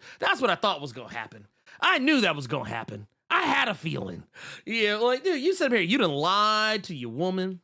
She think you gonna go. She thinking you gonna come back. No. Stop that shit. But no. What I did enjoy about this, and I'm gonna go ahead and admit, I know there were some new issues that came out this week. I didn't read them, largely because I kind of like to let Ultimate X-Men stack up. Before I really sit down with it, just because it's one of those books that, once again, as we've said plenty of times, it's not consequential to the overarching narrative of at least not usually to the overarching narrative of the Ultimate Universe. It's cool. It's good to let it stack. I've let several books stack. But I would say that you could jump in on the issue and you could have fun with it. That's the one thing I can say about Peach Momoko's Ultimate X-Men comic, is that you can grab an issue and have fun with it, as opposed to one where no. You missed. You need to read all these. You got to go back. Read all, yeah. You got to go. It's best if you got to go back over there. If you do. Now, okay. Now that we've said that, I'm gonna tell you one thing that I thought it was nasty work, but I was actually glad they finally did it. Let me hear it. So We have been, I think, since the Ultimate Universe I think it was 1 year in where this one happened. Okay. Since I think it was or wait, was it that issue or was it a different one? I honestly can't remember if it was in I can't remember if it was in Ultimates or so when we learned Janet was that was on Ultimates. that was old. Okay, so that was an Ultimates. Yeah, that was so we Ultimates. learned that Janet was on that bullshit. And now that For she everybody who is, don't know, yeah, that bullshit. Janet been working with Fury and Han and the Cabal the whole time. Yeah, the whole time. She has been. Remember, here it is right here. It was Ultimates number 12. Yeah. Ultimates number 12 is where we first learn this information. But yeah, you can see here, like, she's literally sitting in the palm of Fury's hand. Basically, he has been training her up, basically making her a double agent for the Ultimates. She has literally been working in opposition of them the entire time. But in this issue of Ultimates, which I believe is Ultimates number 19, it's here where we actually get the backstory of why that is happening. And it's one of those things where under normal circumstances, like, man, some of this backstory regarding her and Hank would have been really nice to have a little bit earlier, but the way the story is framed, it actually is kind of slick better. It hits better because we don't know why Janet is doing what she's doing. And I feel like if we saw some of this stuff, it would be a lot easier to kind of suss out some of the surprises that have come up over the series. But we do get what I think is effectively a very...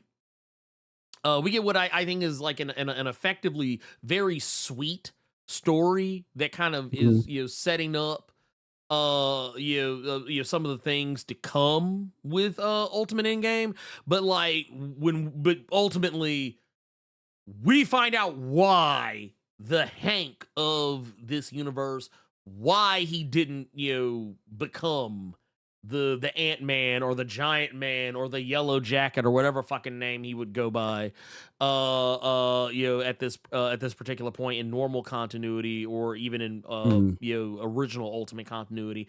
And we learn that Fury was behind a lot of it. Like, the Maker's done a lot of the shit, but Fury was actually kind of directly responsible. We learn that Ultimate Hank was not much different. I love how in this, first off, this panel right here, I was like, bro, why y'all got Hank up here like this? Why y'all doing my mans like this? Why are you doing him like this? Look, I'm glad that he's not a wife beater in this universe, but man, why are we? You tell me you ain't been on the couch like that with the Dixie Queen bag right on the floor right next to you to grab one of them seasoned fries real quick? Look. Hey, wait, hold up. I ain't gonna let you talk about me like that, man. Why you airing out what I was doing yesterday? Goddammit. Leave me goddamn alone. No, nah, when I told you I went and got crystals yesterday, that's exactly, like, I had the bag on the floor, was laid up on the couch, watching Spartacus House of Asher, and just reaching over and just casually grabbing a little teeny tiny hamburgers. Man, actually, I want some more. Goddammit, I actually want some more. Bruh, like, cause remember that thing we talked about before? Remember when we talked about it before? We were talking about how, like, yeah, man, you go to Crystals, you get you a sack full, and about 3 or 4 of them just already gone before you get out the driveway. While you waiting for your time to turn into that lane, right? You already snatched up like 3 or 4 crystals, bro. I'm like, damn, it was delicious. Y'all know exactly what we talking about. Don't matter if it's crystals, because I know a lot of y'all might not know what crystals is. Y'all Don't might matter know if it's Burger King and McDonald's. When y'all are pulling out that drive-through, because y'all are always unlucky. Y'all can't ever just peel off. The light didn't caught you. You gotta wait for all them cars to go by. You wait while your signal is blinking. Every blink is another bite you done took out of that crystal burger, bro. And also, I want to point out, I also do want to point out that where I go to Crystals, there are multiple lights between me and getting back to the house. So as soon as I turn out that motherfucker, there's a light. Boom, right there. So I was like, oh, okay, well, shit. This bag of 12 crystals has turned into 6 real fast. Yes, Marcus Bullock Was Yes. he's talking about Hank, was he still abusive to his wife in Ultimates? No. No, He no. was in love with that woman and it never got to that point. I will say, He was a dick sometimes. yeah, he was, but finding out that your wife is working with the man that just basically just made you what you are now when you were something way different. Yeah, because that's kind of the rub here is that you discover Yeah. like because when you first pick up Ultimates. By the way, also I can't ignore this. I can't ignore this because this is so What's that? correct. Gavin said crystals after 11 p.m. ain't surviving the ride I swear to home. God. It I really swear to ain't. God. Like you don't get here's the thing. You don't get crystals to take back home to eat. You get crystals to eat while you in the car coming back. That's actually so okay. I actually had to explain to somebody one time because they're like, man, you get a sack full every time you go. Man, you kind of fat boy in it, ain't you? Okay, I said, first off, mind your business. But no, second of all, I get a sack full because I know how many I'm gonna eat on the way home. I know half the bag is gonna be gone. That way, when I want some crystals again, I have 6 crystals sitting right there. That's how Okay. that's how you do it. See a unit. I'm gonna say it right now. Is it better than McDonald's French fries? First of all, my brother in Christ, you don't go to Crystals for no goddamn French fries. No, you don't. bro. Dude, you know what I didn't know? If you do, I will pepper spray you in public. Yeah, 'cause no, them fries ain't it. Them fries Those fries ain't are disgusting. them fries ain't it. Like I like you know how like they give you okay, look, first let me bring this back to us. Yeah. You know how like a lot of people a lot of fast food restaurants they've been kind of like reducing how many fries are in like their large. Really? Yeah, I don't know if you caught it, but like Burger King, like their large is not that much bigger than their like small their regular. Like it's not by a lot. Like I think McDonald's is the only one who still gives like a relatively like a there's an actual difference between a large and like a regular and a small. Yeah. But a lot of other restaurants they've gotten to where like honestly a large the difference between a large and a small is like kind of negligible. But Crystals is one of the few places where I'm like, yeah, I'm all right with that. Because I'm going to tell you, nothing really hits like McDonald's fries fresh out the grease. Don't nothing hit quite like it. Nothing. Jasmine, do not let Crystals. I don't know about White Castle. We know about Crystals. Don't let Crystals scare your stomach. Gavin just told you why. You go to Crystals to soak up the liquor. That's why you go to Crystals. Yeah, exactly. Dude, look, and also, I'm going to tell you what. I probably shouldn't say this, but we used to call them gut busters. We used to call them gut busters because if you ever find yourself in a situation where you're constipated, Crystals will take care of that. Did you? Okay, I want us to get back to Ultimate Endgame. I want us to get back to Ultimate Endgame, but I want to know if you caught something because you know that Crystals. We're totally gonna have a Memphis conversation right now. Yeah, you know that Crystals on where that main library is. Have you ever seen them kids having them contests every day after school, trying to just inhale Crystal? Okay. Oh man. See, okay, I'm gonna tell you what's happened. So, I remember one time I went to summer school and I was at East. Yeah. I was at East High for summer school one year, and they had like there was like I'm not gonna lie, man. Going to school at East High in Memphis, that's got to be a fucking challenge to not get fat because you are literally surrounded by fast food restaurants. Like there's Crystals a fucking across the street. Crystals across the street. There's a Rally's right next door. Yep. And I think there's there's another restaurant too. Oh, and there's a McDonald's just like a little bit further down. You gotta walk a little bit. Yes. There's a McDonald's like right there. And then there was a Subway in that little strip mall right there. Kind of right over across. So like, dude, and thing is, and this is East always was like, hey, y'all go off campus, whatever, get food or whatever. And so every time it was like, man, dude, I remember motherfuckers would be trying to like wolf down them goddamn Big Bufords. Motherfuckers be killing themselves trying to wolf down a Big Buford and get back to the school before the bell hit. Yes, sir. But no, okay. Gav's, I was at that Crystal Poplar damn near every weekend. See, I didn't have to go to Poplar. I lived on Summer. It was right there. I would walk to that motherfucker. Oh, that man, boy. dude, I actually meant, dude, I ain't gonna lie. Really, most of my life, I've always kind of lived in proximity to a Crystals. But man, I actually do miss that one that was on Summer because I don't know, it was something about what they was putting them goddamn. Whoa, miss? Is it gone? No. It's still. I mean, like I don't live. Oh, you just moved. Okay, yeah, boy, I don't live don't over there. In your black life, telling me like that again, dog. Oh my god. Yeah, no. That's still there. It's still there. Man, you want to know what is not around anymore? What's that? My old GameStop. The Wolf Chase one? Yeah, it's gone. It's a t-shirt shop now. No shit.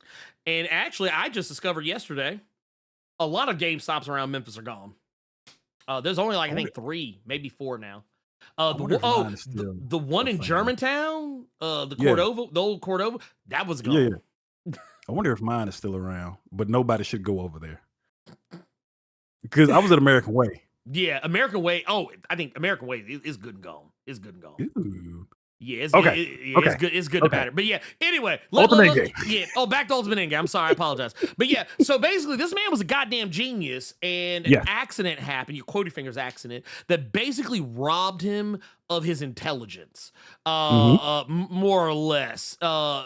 Basically, he went from being a genius on the level of like a Tony Stark to basically not being able to put together like a coherent sentence. That's why the Hank in the Ultimate Universe is not like the genius you would probably he's just an orc. He is literally just an orkin man. If you 100%. Didn't know, in this Ultimate Universe, if he was a baby, the Maker and Nick Fury touched the soft spot on his head. Now he just right. And all right.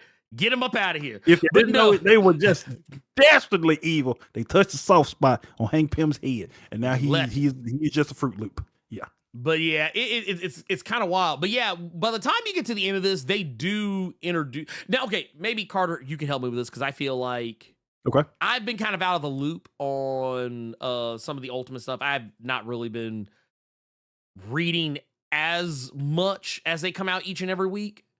But so maybe you might have some insight on this that I probably would not.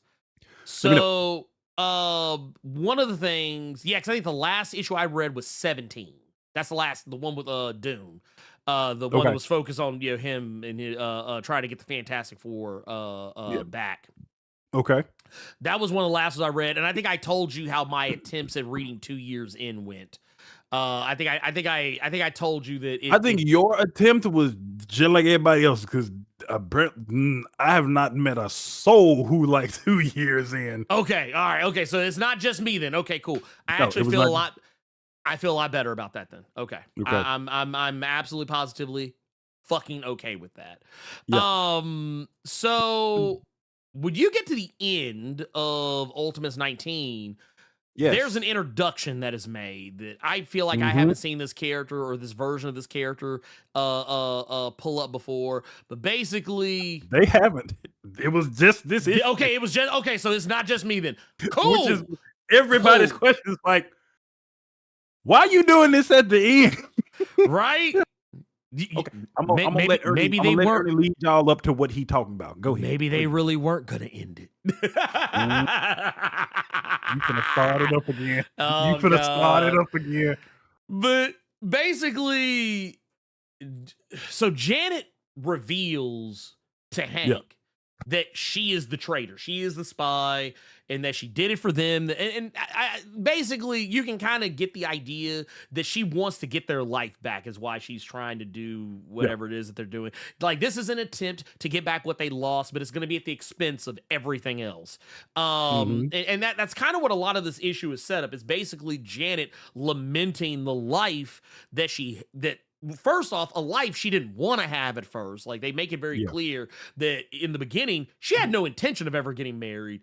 But then she met Hank, and somehow, against all odds, it clicked. And she ended up falling in love with him. And while their relationship actually is not as long as you probably would imagine, they ultimately fell in love with each other, and she actually fell in love with him even more after the accident, which is I did like crazy. That scene. You showed it not too long ago, but he's just waking up from the accident, and the first thing that he's asking is if she's okay. And Right. she knows what she did. She knows everything. So to know that he is still wanting to make sure that she's okay, she's looking at it more Right. so like even through all of that, his love for me is still pushing through. So I did like that part. But yeah, and it also kind of seemed like, yeah, because she did kind of say that he was at some points he could be a jerk. Love.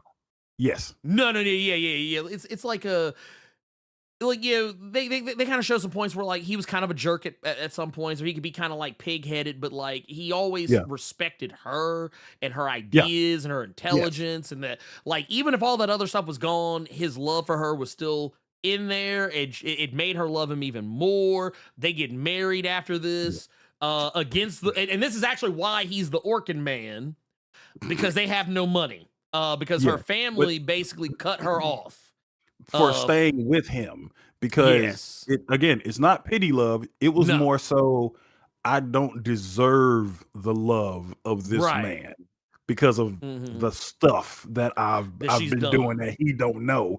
But yeah, it's not pity. It's just she couldn't believe that it still came through, and that just made like, I'm in love with it. That's when it clicked for her.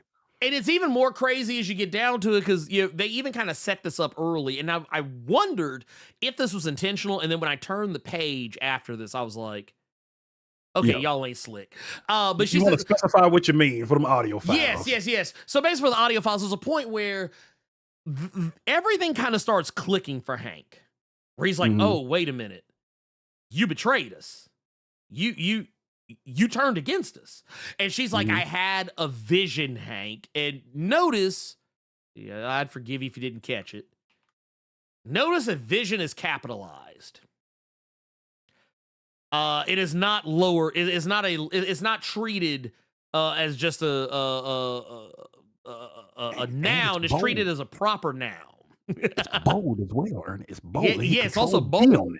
Right? They hit Control B on it. Well, come to find out, someone actually reaches into Nick Fury's cranium. Yeah, he lost his mind.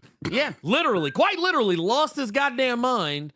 And then we come to discover who the person is who just kitty prided this man's brain, his robotic brain out of his goddamn skull cap.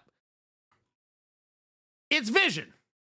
Or rather, the ultimate Vision, so to speak. The debit of Ultimate Vision at the end of the Ultimate Universe. It's like, okay. Oh, wait. So next thing, okay, so you know what, Carter? Next thing you're going to be telling me is that they're going to debit the ultimate version of Wonder Man in issue 24 of the Ultimates, is what you're telling me. I ain't gonna say That's that. crazy. I ain't gonna say all that. I need you to go back to the previous page real quick and then come back to the intro real quick. I don't like how well the art is on Nick Fury getting the brain snatched up out of him. Got a tongue, got a slob, and all that there. He's like, oh my God, who could do such a thing? And then you turn the page, and it's like, who is it? Bam! It's Red Tornado. Man, Red Tornado, fresh off of making his triumphant return in with Justice the League Red drip on. Like, you know, somebody somewhere probably said that shit. You know, someone's like, "Oh damn, when Red Tornado, dude, is this Marvel versus DC again?" Man, you remember when folks were talking about what was it when it was the when folks, what was it they were talking about? Was it Absolute Evil? And they saw that green hand. They're like, "Oh shit, Hulk is coming to the DC. Oh my God, he's coming." It's like that's Mirror Master's hand. Stupid ass, if you say that. You're a stupid ass. And no, Second Chronicle. That's what we're basically saying is, have we gotten Ultimate Vision yet? You're looking at it. You looking at it. This is. Bro, they got the slob on Nick Fury's mouth. Look at it. Look. Wait a minute, bruh. For real, bruh. What is this? What is this? Got this man like. Everybody watching this live has been that sleep before. Y'all done been that sleep. Man, you got to change them pillowcases. I hope you did. You sickos. But yes, you find out in this issue that apparently she is a triple agent. that she's not really working for the Ultimate. She's not really working for Nick Fury. She's working with Vision, who you never knew existed up until this issue. Number 1 of the end of an event book for the whole universe. Oh my God, bro. So the next issue, it looks like, it says to behold the Vision. So it looks like in the next issue of Ultimate Endgame, we're not going to see the ramifications of what happened with the Vision or what's going to happen with She-Hulk or Tony or Luke Cage and his Ultimate Avengers or Doom. No, we get a flashback issue at the end. Dude, it's like, dude, this shit's worse than anime. This shit's worse than anime. Hey, we about to set up this bomb ass fucking fight. Flashback. Oh man. Pocket sand. The flashback edition of the Pocket Sand. Jesus Christ. Anyway, that's where we're at right now. And once again, I want to make something very clear is that we've talked about the validity of the belief that the ultimate line is coming to a close. We've talked about that ad nauseum. I feel like I don't think that needs to be relitigated anytime soon. But I'm gonna tell you something, because the whole time we've been doing this, I actually went back and started looking to see, like, I wonder if any of the shit that's going on right now. I wonder if Peach doing anything. Is Peach doing anything right now? Actually, you know what? This is kind of nasty. Shenanigans, man. Oh no, it's nasty because you know what they do? It's at the ass end of the book. It's at the ass end of the book. The ass end of Ultimate X-Men, number 23, which is the most recent issue. You get this shot right here, towards the end. Iron Lad addresses the world. Oh, so they did that. So I'm trying to figure out the time frame of it all. Because they had Tony do that in a previous issue where he talked to everybody on the planet at the same. I think it was 18. It's 16 or 18. One of the two, because I know 17. Okay, no, it was 18. It was 18. I just pulled it up now. Yeah. So basically, so now Ultimate X-Men is catching up to, which, to be fair, that's actually not bad, because Ultimate's 18 was literally just the previous issue of it's actually, that almost makes it current.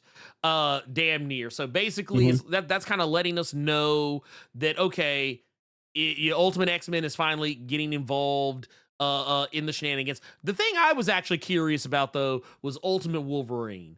Because Ultimate Wolverine, I was like, you know what? They got Wolverine on the goddamn cover of this goddamn book.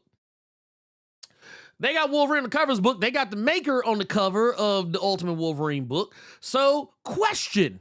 How much is Ultimate Wolverine gonna have to do? I know what he's gonna do. How much is it gonna have to do with all the other shit? Now, really nothing, really, goddammit, except till when you get to the end of the book. You get to the end of the book, and then it's like, oh yeah. Bring them home, Ilyana Rasputin, basically, and then basically you can see here, there's faces and whatnot. But at the end of the day, I don't. You did better than me.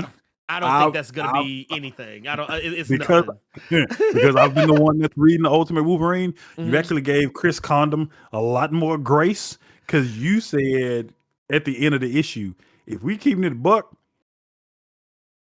nigga, this issue didn't have nothing to do with Ultimate. Not really. No. But that's kind of my thing. It's like, none of this shit fucking matters. None of it fucking matters. So there you go. Just read Ultimates. We'll say it again. Ultimate Endgame, maybe Ultimate Spider-Man, and just leave it at that. We got to see with Ultimate Spidey, if that next issue we're gonna see, hopefully, what's going on with Tony and Peter, because Ultimate Spider-Man has still been doing stuff with Harry and spoilers, Mephisto, because technically Mephisto, if you don't know, in the Ultimate Universe, is a mantle that several people have. And then those several people, including Harry's wife, including Gwen Stacy, got exploded. And now they're just one entity. And now we're delving back into the Green Goblin suit with Harry and how it's actually Norman in the suit. That's the way he set it up. So what's going to happen with that? There's a lot of stuff they finna have to tie the fuck up. Oh my god. There's a lot of stuff that's got to get put. Since we got Gavin in here, I just saw him say gross. That's a lot. Yeah. Dennis, Peach, Brian, Chris, Jonathan, they got a lot of stuff they got to put in this gumbo. I don't know how good it's gonna be. I don't know how good this gumbo gonna be. Did I say Mephisto? I meant Mysterio. I do apologize. Gotcha. I do apologize. I meant Mysterio. My bad. I mean, honestly, at this point, what are you gonna do? I'm kind of, I don't know. I don't know where I'm at actually with a lot of this shit. I'm actually kind of. I'm glad that other people love the Ultimate Universe. I'm kind of over it if I'm keeping it a buck. I'm very much. I was actually over it pretty early in, but like I'm even more over it now. Mm-hmm. And once again, it's not saying that any of it's like bad. I just don't think that it like I enjoy Ultimates. I think Ultimates is like the bright shining spot of the whole thing. I don't think Ultimate Spider-Man is as good as people make it out to be. I just don't. I'm sorry. I'll say that. I'll die on that fucking hill. And I would actually agree with Gavin's statement. As we are standing currently at present time, something DC clears. You goddamn right. Because right now DC is eating their lunch. I would take the Absolute Universe over the Ultimate Universe any day of the week. So yeah, is it DC clears or is it just specifically Absolute? No, DC regular dude, mainline DC clears this shit. More often Since than not. Since we bring it up DC. There was something. Well, this will be a quick one then. Are you still reading Absolute Flash? I almost said Ultimate Flash. I caught myself. I had to think about it too. Man, I haven't read. I'm behind a few issues. Why? What's up? Okay, cool. No, because somebody asked about the most recent issue, and I'm just like, man, I couldn't even tell you what number that was. Honestly, I'll put it to you like this. I mostly kind of okay. So these are the Ultimate books that I actually pay attention to. Absolute Batman, Absolute Wonder Woman, Absolute Green Lantern. And I read I let Absolute Superman kind of stack up because I think it's better, over time, like to read an arc than it is to read it week to week, or not week to week, but month to month. And then Absolute Flash, I'm kind of doing something similar, but I'm a lot less quick to jump on Absolute Flash as I am to jump on Absolute Superman. And I don't read Absolute Martian Man. I only read the amount of Absolute Martian Manhunter that I have read, which was that first 5 issues. I only read it so that I could intelligently talk about it for a video. I did not read it for enjoyment. I was really disappointed by Absolute Superman this week, but it's only because I've been spoiled. So, I know why. Yeah. Okay. Well, let's see what happens. Absolute Superman this week. Jason Aaron, Juan Ferreira, the prestigious TMNT team. They're back together for this new arc. And I enjoyed Juan's arc for this issue, but I feel like somebody at DC didn't told him, they were like, yeah, that's all cool. Yeah, that's all cool for IDW, but you just do a regular comic book over here. I will say though, I do like this this panel. I think is probably one of the best panels. Let me pull this up. This panel right here, I think, is actually one of the best panels. I like how they did this right here. I like how Juan, because the way that he's kind of doing the light in the kind of the shadows and whatnot, the highlights and whatnot. Yeah. I like the one before that when you just saw the eyes on some like bright burn shit. That was pretty cool. Yeah, no, that as was well. cool. Yeah, that was also good. So Gavin, Ferreira's art was fantastic in this issue, but if you've been reading TMT and how he does paneling and how he makes the entire scene the comic page, yeah, he doesn't really do that. He doesn't really do that in Absolute Superman. He does Juan Ferreira art panel to panel like you would see in a standard comic, and that was kind of disappointing. That's a very minor nitpick. And just in case anyone is not familiar, I kind of want to show you what Carter's talking about because I think it's better to show that it is to tell. So every issue pretty much of that run, I would actually dare say, every issue, I think maybe with the exception, I think there was one issue of his of Juan's TMNT where he didn't do the panels the way that that we're talking about. And I think it was issue 7 where that was the case. But like this shit right here, I want to pull this up. Bam, let's do this. So this page right here, you see like how Leonardo's climbing the building, but like the building, he's using the building to make up the panels like right here. So it's like, oh, okay, the panels are coming in right here. Like I like how like it's like the panels are part of the building, so to speak. And then like there was another issue, I believe it was in 8. Yeah, it was 8. He did this bad boy right here, and it's basically like he made the train car the panels. It's like that. It was like Juan kept finding really unique ways to make the page less. I don't want to say less. He made it more dynamic, I guess, is kind of a way. Like when I was like, I've never really thought about doing something like that way. It seems like it'd be like a lot of effort and energy, but I mean, honestly, it probably isn't. But I was like, dude, that's really fucking cool. I like that. That's fucking dope. So where my boy? See, Gavin, this is why I knew I liked you. This is why I knew I liked you. God, another fucking person in that damn Purple Legion. Yes. God. So okay, I'm gonna answer here. You know what? I'm gonna give you the best version of Donatello that you are ever going to see in any and all of this. What I feel is a goated, absolutely positively goated, TMNT of a TMNT run. You see, your boy. You see this? Look at this right here. Look at this right here. Look at Donnie hitting him with the steel, pipe, laying a pipe on Leonardo. Love to see it.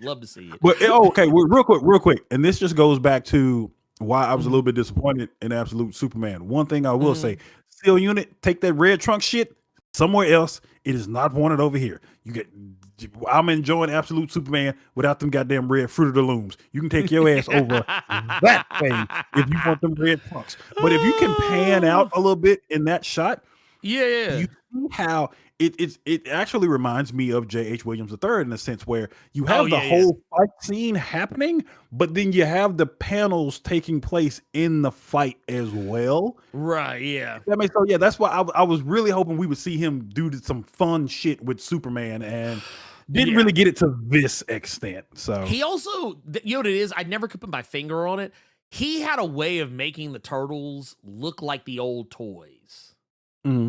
Like you look at the exaggerated like smile, the big teeth and everything, the exaggerated mouth and features and stuff. That's what it was. I can never put my finger on for, but yeah, the way he drew them, they looked like the old toys from the 80s. Okay.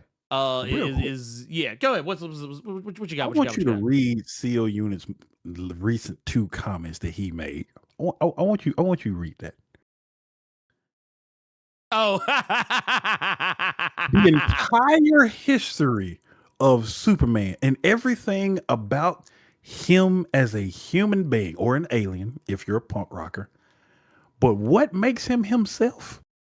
Red draws. That's what this man just said. Superman definitely is not himself without his trunks, and that is a hill you gonna die on by yourself. I must say I don't care.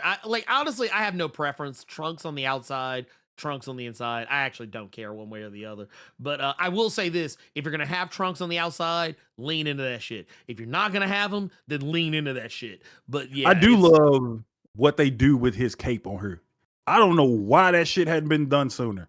That is a really G way with the in the issue. He's like using the cape to hold shit up or close up a dam.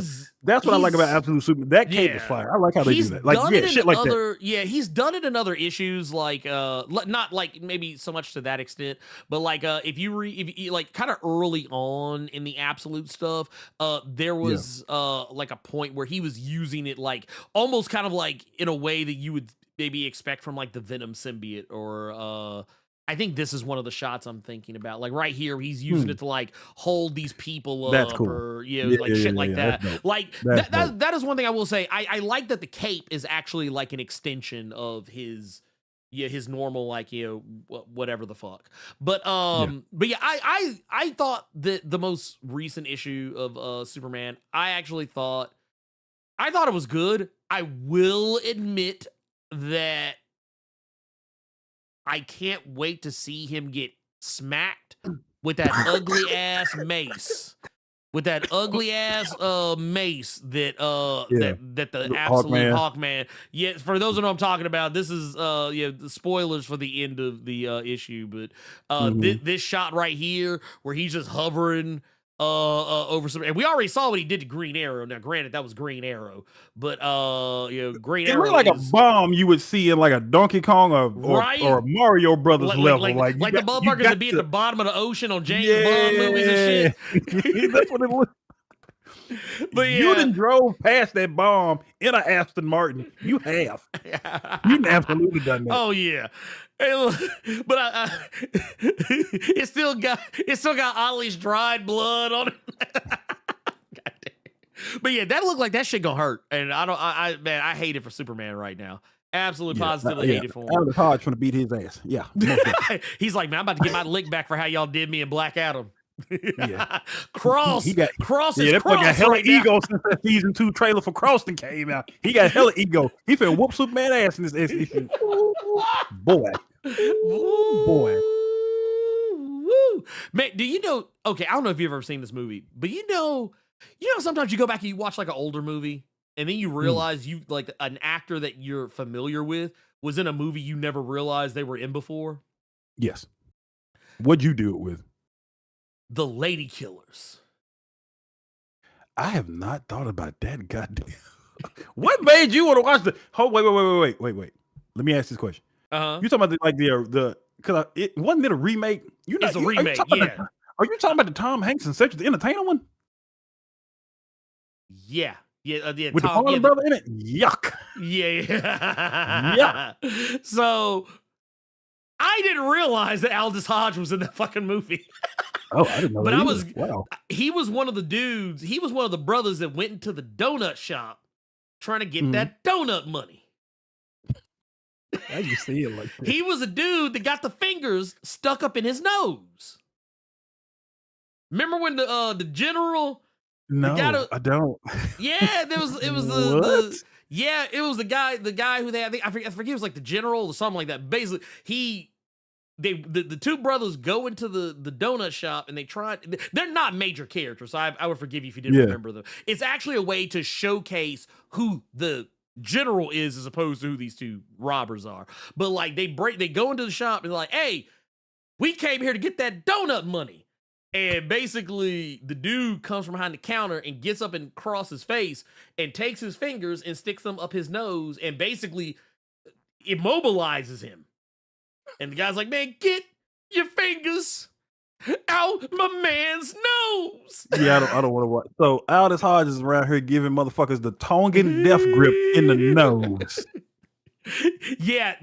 Oh, wait. Right here. This right here. Mike Man just kind of the funniest death in the whole movie. The funniest death. God. That shit was like a fucking Looney Tunes. Fucking, it was crazy. But yeah, I was watching it the other day, like, because I love that movie. I think it's hilarious. I think there's some shit that I noticed about the movie. I never paid it much attention until much later after I had seen it before. And when you look at it with that framing, makes the movie that much more interesting to me. The fact that an old black lady got one over on the devil. But yes, but yeah, that shit was wild, man. Also, yeah, J.K. Simmons, dude, J.K. Simmons was wild in that fucking movie. Yeah, easiest thing in the world. I actually wanted to clip that shit when they just randomly throw that shit into place. Like, yep, easiest thing in the world. But yeah. Anyway, that said, yeah, Death by IBS, man, dude, nasty work, absolute nasty work. Carter, it is 2:15. Do we want to get into? Because I feel like we've talked about we've talked about the ultimate end game of it all pretty solid. I think we cover. I guess here let's say one last thing before we go out of our ultimate end game segment. Carter, how do you feel thus far about ultimate end game? Like is this in the first issue? Does it feel like it's living up to everything they have set up to this point? It just feels like setup. It just feels like a setup issue. And it feels like I think that's a nasty two-piece to go from a setup issue into a filler issue, a filler arc of Division, because I'm pretty sure that's what we're getting. Yeah.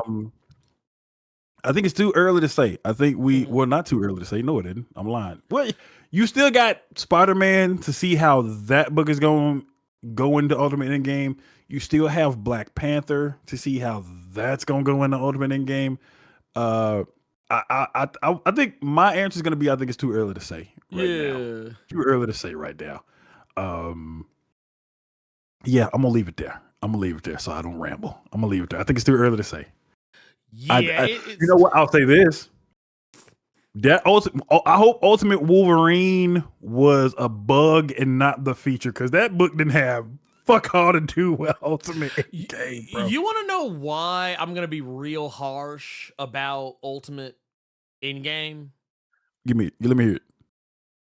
So, because okay, and I might have misinterpreted something, but when they put this little image out about the end of the Ultimate Universe, basically kind of making it seem as though, I mean, maybe this isn't like to have anything to do with Endgame, but the way they were kind of putting it up here is like, okay, yeah, all these books, like it's all going to come to a close with Ultimate Spider-Man 24, Black Panther 24, X-Men 24, Ultimates 24, and Wolverine 16. I was like, okay, so why are none of these books seeming to have anything to do? I mean, obviously Ultimates does, but like, but like and once again, we haven't seen the Ultimate Spider-Man or Black Panther because I think those are next week or the week after. Yeah, that's what I want to see. Because if they're here's what I think they're going for, and that would be, boy, that's a lot of work you got to do. If they're going to, I did see his comment again. Yep. I mean, look, I respect it. I can't even be mad at that shit. So, hey, dog, the main things it is funny that I see that, because the main things I read this week was JSA, and I'm starting Poison Ivy. Hey, okay, I want to see if them 40 was just. I want to see it. So I started Poison Ivy, and I read JSA this week. But how going back to Poison Ivy? Just that first issue. Gotcha. I read the first issue of that. I read JSA, and I took my ass right back to Criminal. You know what? Don't you dare, because I still remember your message of I'm gonna fire you up if it's what I think. Don't you dare. Oh no, let me finish this Ultimate thought real quick. Go ahead. I think what they're gonna do with these Ultimate books is let them finish their arcs in those books like they want to finish them, and then just have Dennis Camp just try to make it all make sense in Ultimate Endgame. That would be kind of nasty. because that's a lot of work you got to do, big dog, to make each and every one of them books make sense in the ultimate stuff of it all. But yeah, that's it. So yeah, I gotta fry Carter up real quick. Oh boy, I gotta fry him up. I gotta fry Carter up golden brown. So y'all probably remember, over the past few weeks we've been talking a lot more about Criminal. We've been talking about Ed Brubaker and Sean Phillips. Ed Brubaker and Sean Phillips masterpiece. The masterpiece that is The Criminal. Real Summer Trade just came out last week or this week, I guess you could say. But yeah, this just came out. Just got here. Hold on me. Here, I hadn't taken this shit out the plastic yet. Just got my deluxe volume 3 in, not damaged. And got the knives, also not damaged and very much in the plastic. I just want to find those deluxes for non-head busting prices. That's all I want. Teague Lawless. Oh yeah, no, Teague Lawless ain't shit. Teague Lawless ain't man, I really hope that we get to season 2 of Criminal when that show comes out, because I really want to see Teague Lawless. I want to see who they get to play that motherfucker. But no, Criminal, yes, Criminal is technically an anthology because every volume typically deals with a different character or jumps back and forward between different, there's, in the first book, a lot of the characters that you see in that one, you're probably not going to see in the next one. And then when you get to the next one, there's going to be characters that you'll see from the first volume. You're like, oh, yeah, I know that character is. And then there'll be another volume. It's like, oh, wait, we jumped from that character. We're on with somebody else. And then, oh, we just jumped back to this other character. It jumps around, basically. It's a whole universe. Oh, wow. First comment I see, Criminal did a parody of Archie. And that's literally what Ernie was telling me. That's where he is. Yeah, I'm on the Archie. I'm on the Archie parody, which... There you go. Gavin put it on. Gavin just hit the nail. It's kind of an anthology, but it's it's new stories, but the world is the same. So it's the same. Nothing changes. Case in point. I just finished volume 1, and volume 1 has a character that we see in the Knives, which is the most recent hardcover. That's where I started. But now I get to see her as like a 5-6-year-old. And then you fast forward 20-something years, and so that's kind of shit. But it's in this one. It's in this one, The Last of the Innocent. Okay. This one that's why I told you. I said this is the most ain't shit white man I've ever seen in my life.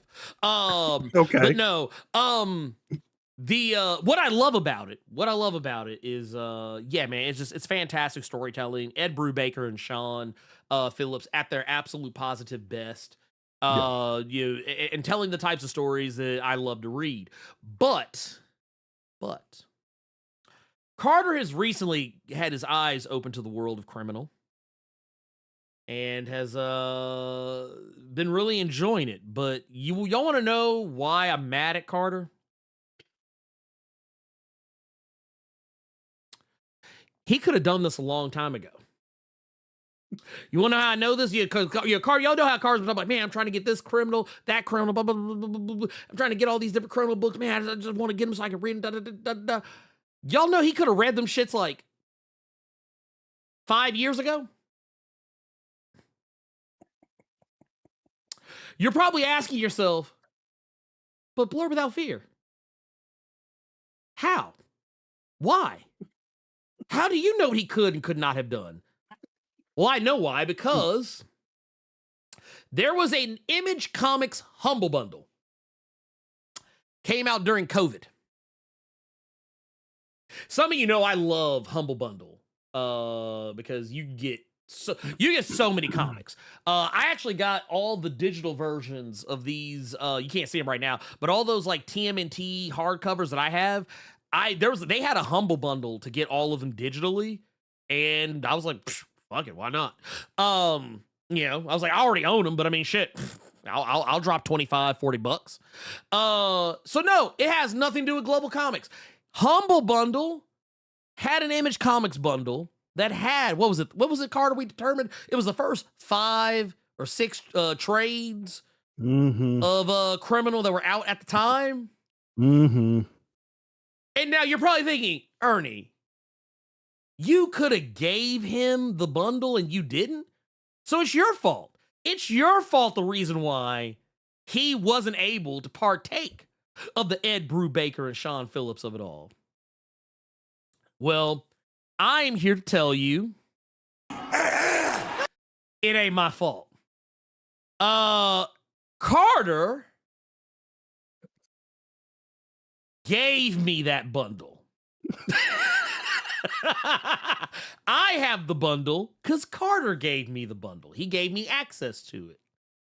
So we were sitting there talking. I think we were playing Space Marine when this came up, and you were like, oh man, I had this shit the whole time. This man literally just been sitting on Criminal. Just been sitting on it. Sitting. This man's been sitting on Criminal. He has been sitting on arguably one of the greatest comic book franchises of all time. And it made me mad because I was like, because he tried to clarify. He was like, yeah, you know the one I gave you. I said, I know the one you gave me. And I went and looked, and I was like, Hate to see it, y'all. You hate to see it.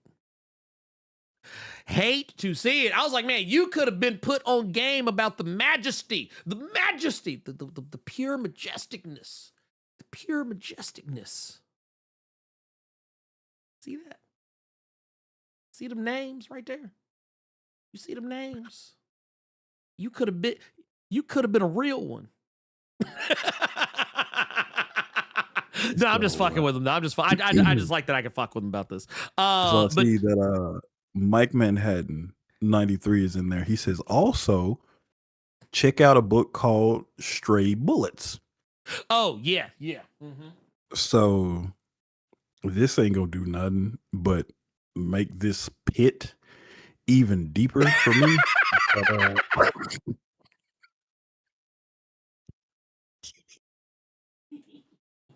I cannot wait. Go ahead, tell him, Carter. Tell him what else was in that humble bundle. Stray Bullets. Damn, that's crazy. That's crazy. Damn. That's wild, man. Guess that's We got two questions. We got two questions this week. Carter, I just want to say something real quick before you respond to those questions. You have failed this city.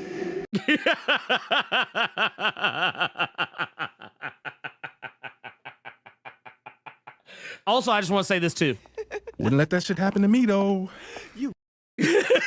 Our first question from Qdoma, it says, I feel like we've already answered this question earlier, but greetings, Blerd and Carter. Hope you're having a good day. Question: do you feel Age of Revelation was the worst event coming out of Marvel from last year going into this year? I'm glad I didn't waste my money on this event when there are so many better comics out there. I am starting to call Marvel House of Leftovers till they get their act together. I feel like we answered that earlier just from the Age of Revelation conversation, and I feel like we also answered that. If you want to, Qdoma, go check out last week's Blerd Cave when we were saying that 2026 is feast or famine for a lot of comic book imprints, and the one we kind of focused on was Marvel. And there was a Reddit thread that I sent Ernie that I'm like, I wish this had been posted. I wish this Reddit thread had been posted before we had that conversation, because it was a comic book owner. It was a shop owner, and he was talking about fucking Gavin, because that's pretty much what it was. He was talking about how many books were getting ordered at his particular shop. Where is that fucking link? I hope I ain't got to scroll too far up. There it is. Here you go. He was just he says, I run a shop. I have a little less than 200 customers that have a pull list. Out of that 200, Absolute Batman is in 94 of them. Damn. Absolute Wonder Woman. Absolute Wonder Woman is in 44. Superman is in 32. Martian Manhunter is in 26. Absolute Flash is in 16. And Absolute Green Lantern is in 13. The next closest from Marvel is Ultimate Spider-Man at 16. The Ultimates at 12, and so on. Matt Fraction's Batman is on 28 pulls. Beneath the Trees Where Nobody Sees, Rite of Spring is on 18. Event Horizon, TMNT, Twilight Zone are on 16. Most other titles are just on a few pools or single pools. So that's why. So yeah, Marvel has some stuff to do. Yeah, they gotta. Marvel got to get right. Marvel got to get right. And I'll add to what you're saying because I'm also pretty sure when I go in my shop, I can just tell based on what's on the shelves. DC is eating Marvel up. Yeah. And he also, somebody also asked about some other books, and he said he apologized for forgetting about them, but G.I. Joe and Transformers have 11 pulls, and then he has 4 pulls on Void Rivals, which I thought was kind of wild. A lot more of y'all should read Void Rivals. Void Rivals is good. Just off that first hardcover, I need some more of that. But my point was, Qdoma, that this was a bad one. This was a bad one. If you want to continue to call Marvel the House of Leftovers, you have every right to do that. Jazz being the only person that's reading Alien versus Captain America. Damn. Our next question from Flominum is well, no, I wanted to see this right here. Gives it Ultimate Spider-Man and Beneath the Trees being in an equal amount of folders is crazy, which is wild. I didn't know people were fucking with Beneath the Trees Where Nobody Sees like that. I know that puts a smile on your fucking face. Oh yes, yes it does. I'm like, okay, finally, man. Justification. Yeah. At all times. Now to take it to another area of the conversation. I do want to take a moment to kind of circle back because we do have we actually have a few super chats that I want to read before we jump into everything else. We've got one. Let's start with Reimei 12 with the 10. So far Endgame has been less than what I want. I know it's the first issue, but knowing it's the end makes it feel empty. You know, honestly, I was very harsh on a lot of the people who were decrying the end of the Ultimate Universe. And I'm not going to hold you now with the benefit of hindsight. I am more willing to be on y'all's side because I do kind of feel like if this is how you're going to start this shit out, no, this ain't it. I'm going to need to see, I need to see more. Also, shout out to Reimei 12 again, because they said get them likes up with the $2 super chat. We appreciate you out here.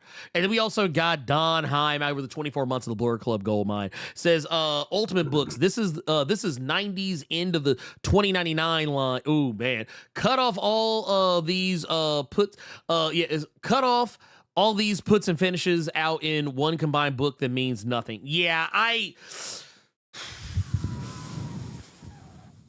I can't disagree with that because Carter, do you remember the 2099 shit, how it just kind of fell off?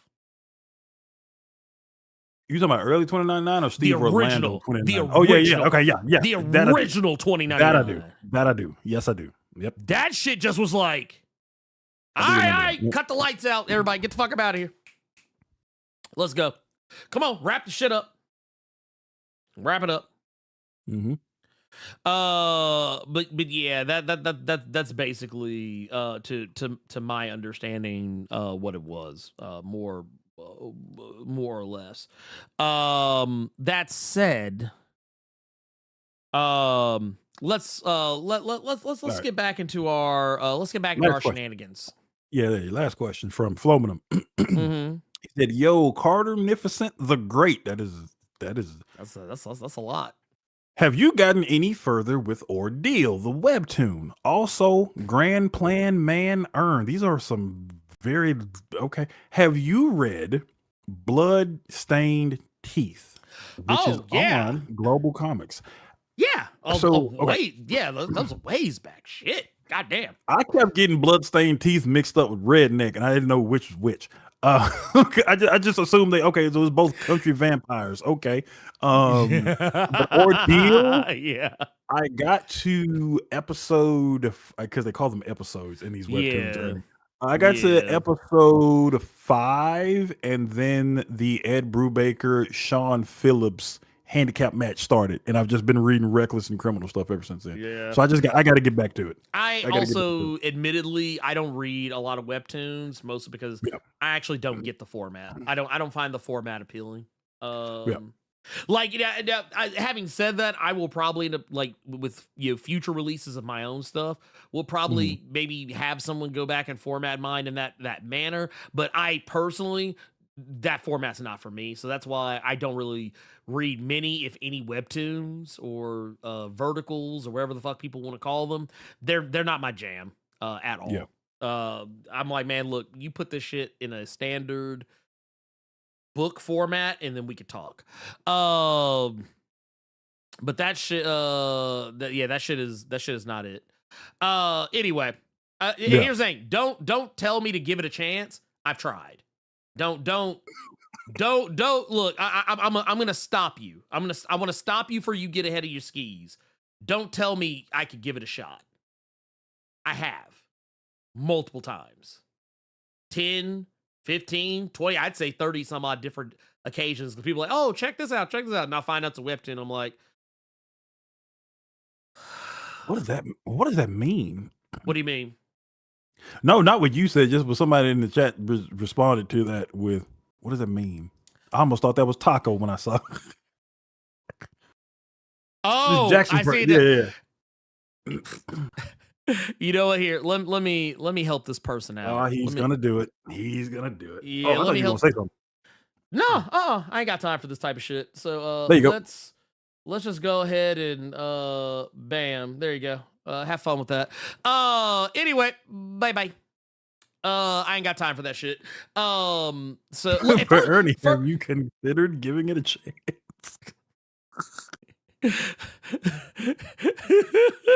Okay. I was gonna like, cause here. Okay, first off, here's the thing, because I know the person's still here. When you say, okay, first off, you want to say coon, but but you think that just saying raccoon is gonna somehow skate around that. Nah, you got to go, man. You got to go. You got to get up out of here. Anyway, carrying on. So it's just that quick, Yuri G. It's just that quick. But yeah, look, I'm fast. Back to what we were doing. I'm fast with it. But I tell you what I am gonna do. Just because I'm curious. Yeah, that was somebody new. Because they've never said anything before on here, like ever. But yeah, no, I've tried multiple times to like web comics. I don't like them. It just is what it is. It's just like how I've tried multiple times to watch One Piece. One Piece is never beating the charges for me. Sorry. It just ain't happening. But yeah. That's it. Truth be told, they had the misfortune of me looking at the chat right as their message popped up. So yeah. You didn't do anything, Seal Unit. I was talking. I was just saying. He was talking to Ernie. He wasn't talking to you. Yeah, he was talking to me. Ernie. Yeah, that person was talking to me. So but him bringing up One Piece just reminded me of going to that One Piece restaurant, and that burger was not worth the price that I paid for that One Piece themed burger. Yeah, the matcha was fire though, Ernie. I would tell you to go try the One Piece matcha. Try the One Piece matcha. I'm good. Can't get into the beginning. Gave it 20 plus. Shit, you gave it better than you did a lot better than others. And here's the thing: I had like some people I know close to me like, yeah, like it gets really good after episode 50. 50. Let me give you, Ernie. Let me give you a tome of the correct watching order of One Piece. Now, keep in mind, I said tome because you're gonna have to go through 674 episodes. Right? I'm like, bruh, But it gets stop. fire, bro. It gets fire after episode. Like I was like, bruh, because I remember someone was like, Whoa! I want to say this, Ernie, just to see Mhm. your reaction, and I want to move on. I'm 89 episodes in, and I can't finish this marathon. Cut it off.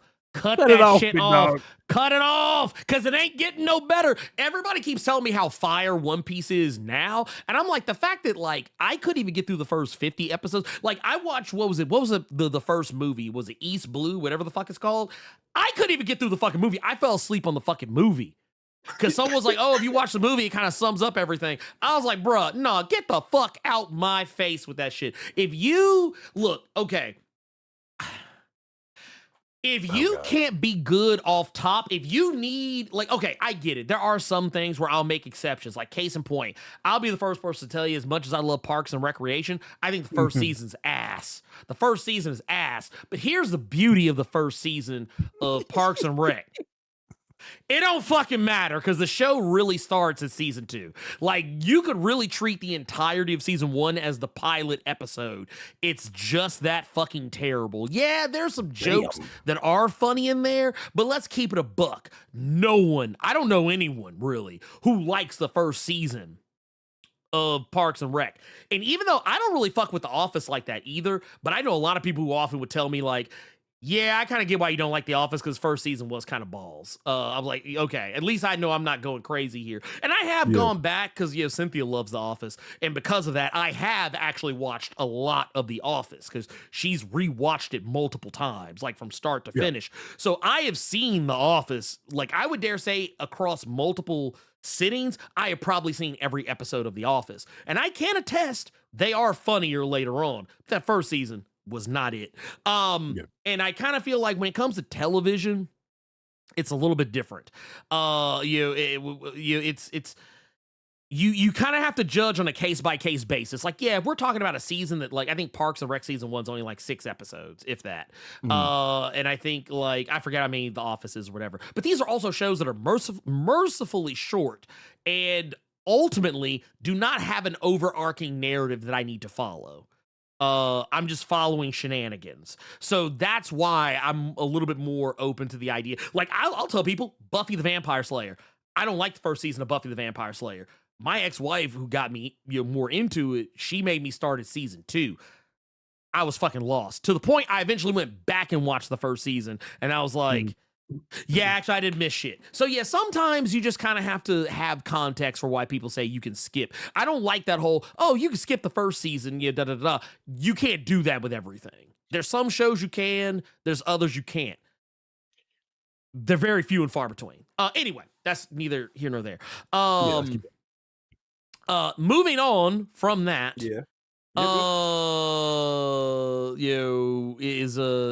why would you think I'm not a fan of Buffy? I just said I started with season 2. I've actually watched Buffy probably 20 different times, like in its entirety, on purpose. So I would say I like Buffy. I like Angel better though. I didn't say that. I didn't say that in front of Donnie Cates because I didn't want to get fried up the way Carter did when he told Donnie Cates that shit. But yeah, anyway. I still wish that whole thing had gotten recorded. I wish I would have. I do wish I would like have. how it's two things. And then we'll move on. Jazz said she tried to watch One Piece she tried to get into it to bond with her brother. And he was saying its best arcs are hundreds of episodes in. And at which point Jazz said, you know what, baby? I'm my only child. Gavin said, so.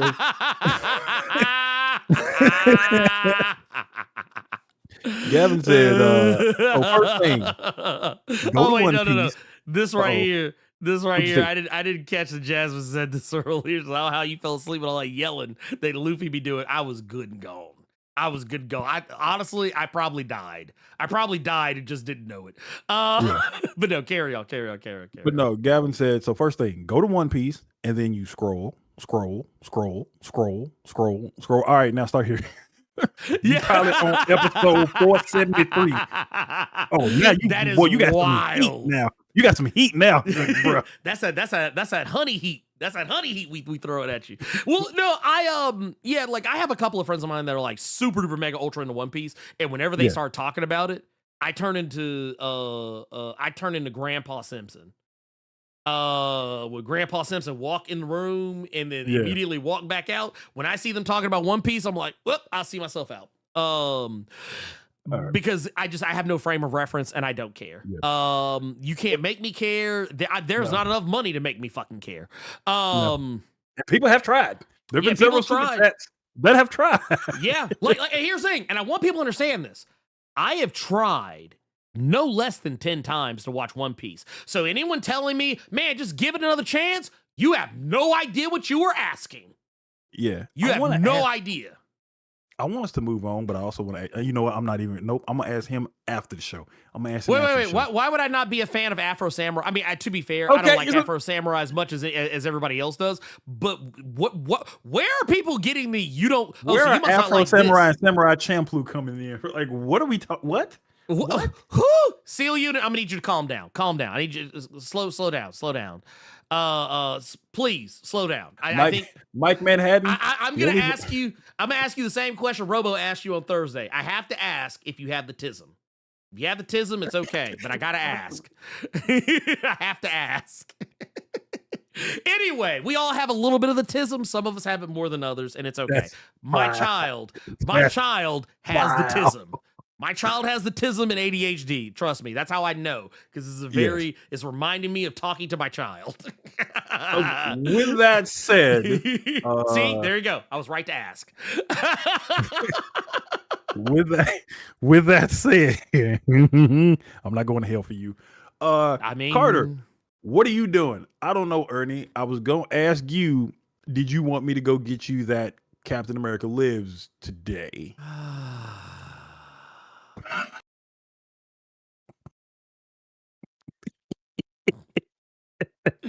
I'm seriously sitting here thinking about it. I'm like, because technically, you know what? Let it sit for a little bit longer. Okay, let cool. it sit. Cool. Other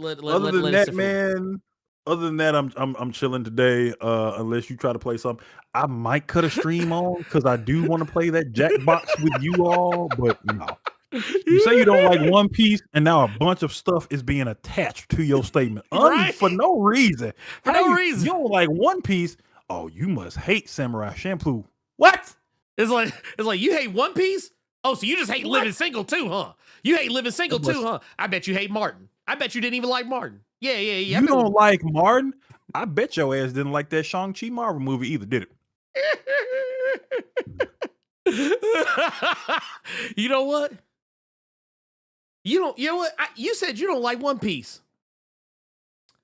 Man, I bet you out here, you hate Invincible. You don't even watch Invincible, do you? You hate Invincible. I don't know. I'm taking it a step too far now. But no, I just want to say that I don't know what the fuck I'm gonna do. I actually need to be doing work is what I need to be doing, but that's neither here nor there. I'm probably gonna get sucked up into Grand Blue fantasy relink. I saw you playing that. I have never played a demo that much in my life. It was me and two other homeboys. We played the fuck out of that demo for relink. Yeah. I don't know nothing about Grand Blue, but that relink demo, that shit was addictive. It was like early Monster Hunter almost. Yeah, a little bit. Like it is, and you can play throughout the whole game like that pretty much. Like you play a little mission and shit like that, whatever. But no, I can play it on my Steam Deck. So okay. And it plays beautifully as well on Steam Deck. So I actually wanted to install Space Marine 2 so I could actually play the campaign on Steam Deck because it's Steam Deck verified, or it's almost Steam Deck. It's kind of mostly Steam Deck verified. But the problem with Space Marine, guess how big that install file is? I can only imagine. It's almost PC. 200 gigs. Oh. I wouldn't want you to put. See, then that's gonna stop me from playing with you if you're playing on Steam Deck. Because in my mind, I'm gonna be like, this nigga's probably playing this in the bathroom. I don't want to play with this nigga while he's playing. No, just for the campaign. I was only gonna play the campaign on Steam Deck. Okay. First of all, how nasty them load times are to get into a match.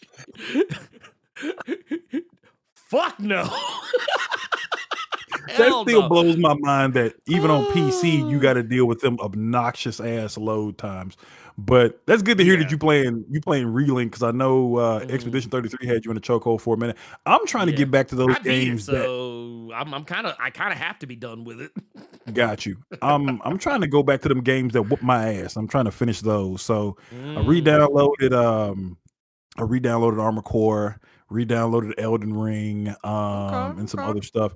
You know what's gonna be funny? We might have to go on that game that we said we beat, because there's a new character coming out. They're putting Merlin on Raven's Watch. Oh, god damn it. Wait a minute, I figured they had to have more characters. They had like, what was it, like 12 fucking boxes on the character selects. But I'm not gonna hold you. I'm actually okay. So I'm gonna tell you that's the other thing I was doing.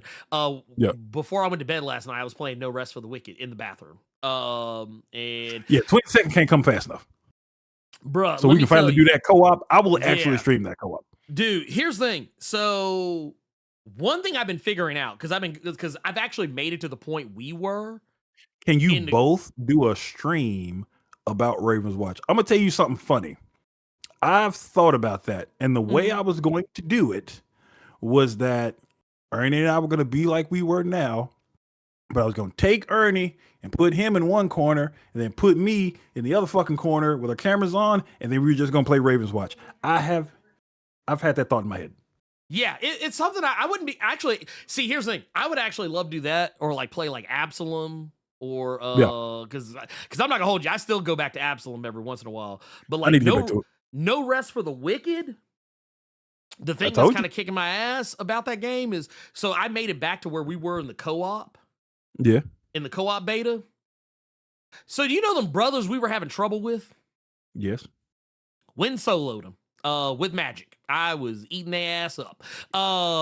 And also, thing I noticed, so like there were, I think I was telling you this before, but like there's little features that were in that beta that aren't in the base game. Like case in point, the whole like when you are like cutting down trees and fishing and shit like that, you know how it would have that little thing that would pop up on the screen to kind of like like kind of tell you like, so we are totally having a conversation right now. We ain't even worried about Blerd Cave no more. We really ain't.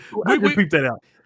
Look, hey, y'all, we are totally just talking right. Yeah, y'all are getting the insight into an actual Ernie Carter conversation when we're not live. But no, I was like, damn, they don't have the little thing that kind of has a little kind of visualizer tell you like where you're at on the thing. And I've also been finding different enemies in different areas. And I saw what you were talking about with the dude with the potion, trying to get you to drink the potion that But if I'm not going to a comic shop to go pick up this Captain America omnibus for Ernie, I'm probably going to get right back to Criminal. And I can't remember who was talking about this book last week, but I got Grant Morrison, Dan Mora. Klaus. I got the deluxe edition hardcover with the gilded pages are all silver. Dude, yes. One cool thing about this book, Dan Mora does the art and colors for it. That's pretty cold. Yeah. That's pretty fucking cold. So I've been reading this. Santa Claus Year One is kind of tight. I mean, it's good shit. I mean, I personally, I mean, that's literally that's the once and future team, at its finest, pretty much. So, I mean, I will absolutely agree with that. Mike Manhattan. Klaus is probably the most normal Grant Morrison story I've ever read. I would give you that. I'd give you that. Because Batman Deadpool was totally a Grant Morrison story. But Klaus is the most normal I've ever read from this man. Yeah, no, you're 110% correct on that one. They're never beating the charges on that. But no, I would say, do that. Get on that Klaus. I don't know what I'm gonna do because my child's best friend is here, I think. So like we're gonna just be like I don't know what the fuck. They'll probably Yeah, you're be. in dad mode. Well, I mean, they're going to be entertaining themselves. They don't want to have shit to do with me. They're going to be in. They're going to be in their room playing Roblox and fucking other shit. Crystals Run. I wish I still lived in Memphis. That would totally be a thing. Hey, bro, let's go make a Crystals Run real quick, and then we just find some shit to do. I need to be back in Memphis, bro. Yeah, that's like I'm not gonna hold you. It's a possibility. I'm gonna see what Cynthia says, but because they're actually not feeling 100%. I think they got like a sinus thing going on or some shit. She's got a sinus thing going on. But I will say I do want to answer this. Let's go. I haven't heard this, but I saw that it was a question that came up in the chat. Okay.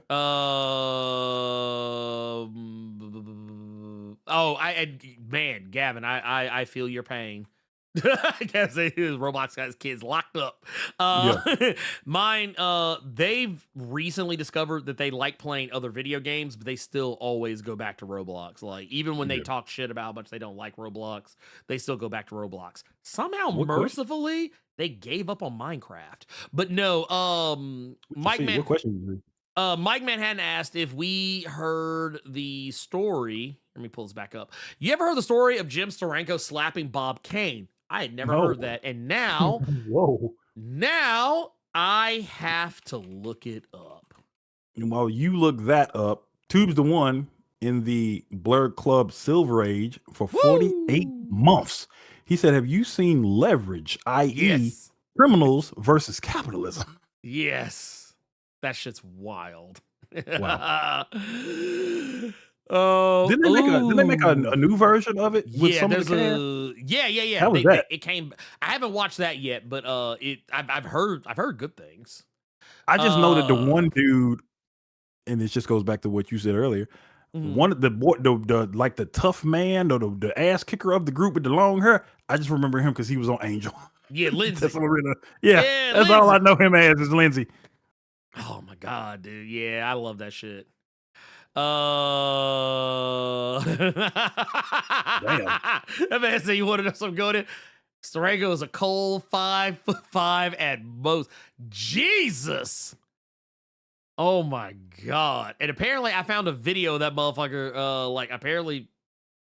Talking about it. I'm saving the video. This might be something we look into next week. We might have to look at it. And you know what? I didn't get to share the thing I wanted to share with Carter, so you know what? I'm gonna save it for next week too. There was something that came up regarding Eric Larson, and I wanted to share it with you because I feel like you dig it the most. No. It's a moment of censorship in what was going on with his Spider Noir series that I thought you'd get a kick out of. I even saw somebody make a video about his ass recently, talking about from comics maker to comics gooner or some shit like that. Yeah, I'm gonna say, did somebody catch him smelling women's seats? I don't know, man. Eric is wild, man. But no, I'm gonna look into the Jim Steranko and Bob Kane of it all, and I'll also say, let's see here. This is kind of this is interesting. This is G Martinez Max in the current 2026 Shadows of Tomorrow era. Warden Ellis remains the primary antagonist, running Grey Malkin prison. What are we going to do to tie up that loose end at Grey Malkin? With the Warden, I have no idea, but if I had to guess, maybe that's where's Revelation's going. Because you know what? You know who we still haven't figured out the identity of? Who's what? Please don't be what I think you about to say. That Prisoner X? Yeah. Jesus Christ. We still to my understanding, I don't think they've revealed that, because I think when they were about to reveal it, because I think when they did it before, the way they did the reveal initially, it seemed like Charles was Prisoner X, but turned out that wasn't the case, and Prisoner X was still like locked up or whatever. So I don't know. Yeah, the whole avian thing. Y'all forgot about that shit, right? Because we done had so many fucking events that have had nothing to do. Like, you ain't even heard a word that starts with the letter A other than age when it comes to X-Men as of late. Yeah, that's right. You goddamn right. That is Pocket bad. sand. You ain't even heard. Dude, I can't wait. I can't wait to the fun. You know when they reveal that shit, it's gonna be so fucking cheeks. It's gonna be so fucking cheeks. It's, I'll tell you the biggest reason is going to be Cheeks because I see where we at on time. The biggest reason that shit's going to be Cheeks is because, oh wow, they sure didn't tell us who Prisoner X was. Because people's mind is so far past that we don't give a fuck. Oh yeah, I forgot about that. It's not even going to be this big deal. They're going to try to make it out. And 2025 was supposed to be the year that we learn who he was, supposedly, if Tom Brevoort is to be believed. But yeah, anyway. That's it. I don't, honestly, I kind of want to, I just, I don't know what to do with that, but here, I'll do this. Hey, Blerd, Carter, do you guys, read prose? I'm assuming prose novels is what was meant to be said. I read a lot of prose, novels, Marvel and, different, authors. I'm waiting on Daredevil, coming out in, March. I've not read many, prose, works by, Marvel, but I don't know. Maybe I'll look into it. Knowing that there's a Daredevil one, I'm more interested than not. I read the Death and Life of Superman. I read that one. Okay. Oh God. I read that one, and I read the Dark Knight Rises one. Oh shit, that's crazy. Bane is a lot more ruthless than that goddamn novel. Oh damn. I'll say this much too. We also got another one here. This is Dark Wolf says, question, how much support for fantasy comics? Because I'm currently writing a sprawling history fantasy epic that will blow your minds. Do a lot of y'all still read or Kindle? I'm old, LOL. Honestly, I like fantasy. I like fantasy comics. I've quite literally, oh God, can I reach it? Yes. We were talking about this not too terribly long ago. Hell of Windhorn, Once and Future comes up pretty regularly. There's a thirst and a taste for fantasy. I think you just kind of have to, you just got to put yourself out there. Just got to put it out there. Put it out, Dark Wolf. And if I will read. Question, are we getting a Ghost Pepper omnibus this year? Man, they literally just put out, I think, issue 6. Let's calm down. Boy, that Omni is gonna be thin. Look, the Omni, Carter, that Omni gonna come out. It's gonna look. Hey. That shit gonna look like this 4 issues of fucking Conan over here, boy. That's what it's gonna look like. Yeah, I think Ghost Pepper, I think issue 6 just came out not too long ago. I might be here. Here, let's not live in ignorance. Yeah, Ghost Pepper 6 came out like not this week, but like a week or so ago. But no, but I'm here for it though. I love Ghost Pepper. The trade, there's a trade that comes out, I think this month. Yes. There's a trade, so that you will get. If it lasts long enough for an omnibus, that'll be cool. I just don't want them to overdo the omnibus because I'm finna end up going to the comic shop as soon as we done here because I'm just going to say fuck it and go get that Supergirl Woman of Tomorrow since it came out as a compact comic. I'm going to grab that. Okay. But that Justice League Dark Compendium they came out with this week for the new 52, dog. That's a 1,600 page trade. Yeah. Because a lot of people forget. Well, a lot of people forget that the Justice League Dark. Justice League Dark ran for a while. Y'all could have split that omnibus. Y'all could have split that compendium up into 2, big dog. Invincible did it. What if Invincible tried to be in one goddamn book? Dog. Carter, do you know how many issues were in that book? They ran for 40. So it was those 40, including the Zero issue. Zero and an annual. Other tie-ins. Yeah, Zero the annual and some tie-ins they had with Justice League and iVampire and some other books. So it's literally all of it, and they just put it in one compendium. That's why it's 1,600 pages. Hey, you know what? We'll make this our last question. Is an omnibus worth it? I think it is if you want to read everything in one place. I'm the type of person, I like to have all my stories where they are. If I say, man, I really want to go back and read, I don't know, I want to go back and read Invincible. Do I want to go through a bunch of singles?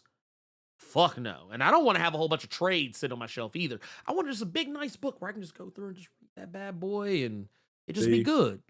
it's actually funny you brought up Invincible because you have those hardcover and compendium, or you have the hardcover compendiums. Yeah. I'm I'm on the Woo, other look at that. I'm on the other side of the spectrum because let's say, are omnis worth it? It depends on the omni. I couldn't get jiggy with the Invincible joints because when am I going to pull these big motherfuckers out to read every so often? But that's just Man. me. I have, and they just came out with volume 13 this week. The new trades they're releasing for Invincible, the small form factor ones that are the same size, damn near, as the compact comics or like a manga size. I'm getting those. As long as the Omni isn't massive, sure. Because like that Immortal Hulk one scares me. Did you ever see the volume 2 of the Jason Aaron Thor? Possibly, because I think there was also volume 3. That shit was huge. That's why I won't buy it. Uh, I've seen no, volume this 1 is- at my LCS a lot. Oh, you don't have to worry about a volume 3, Carter. Oh, volume 2 has the rest of it. Yeah, this is Yeah, pretty see, much- I've seen volume 1 and I've been on the fence, but I'm like, when am I going to pull this big motherfucker out to read something? Like, no. Yeah, because basically the last thing that is in the last thing that is in this Omni is the King Thor book. Okay.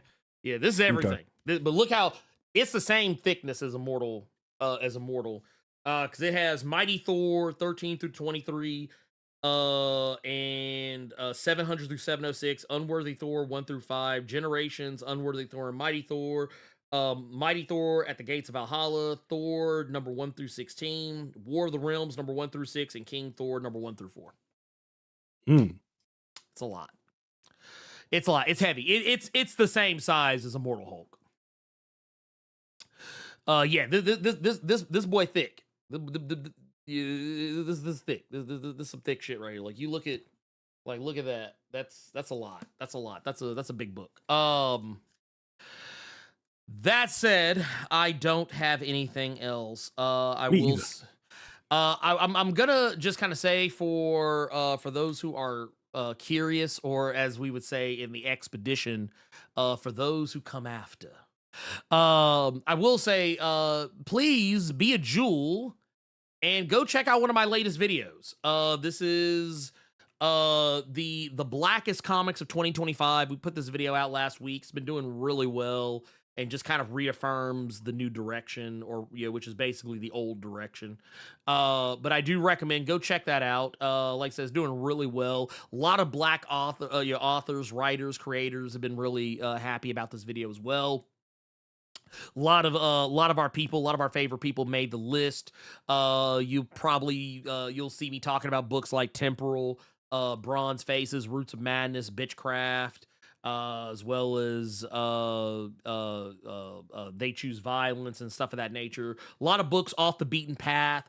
No capes to speak of, just good books. So go check that out. And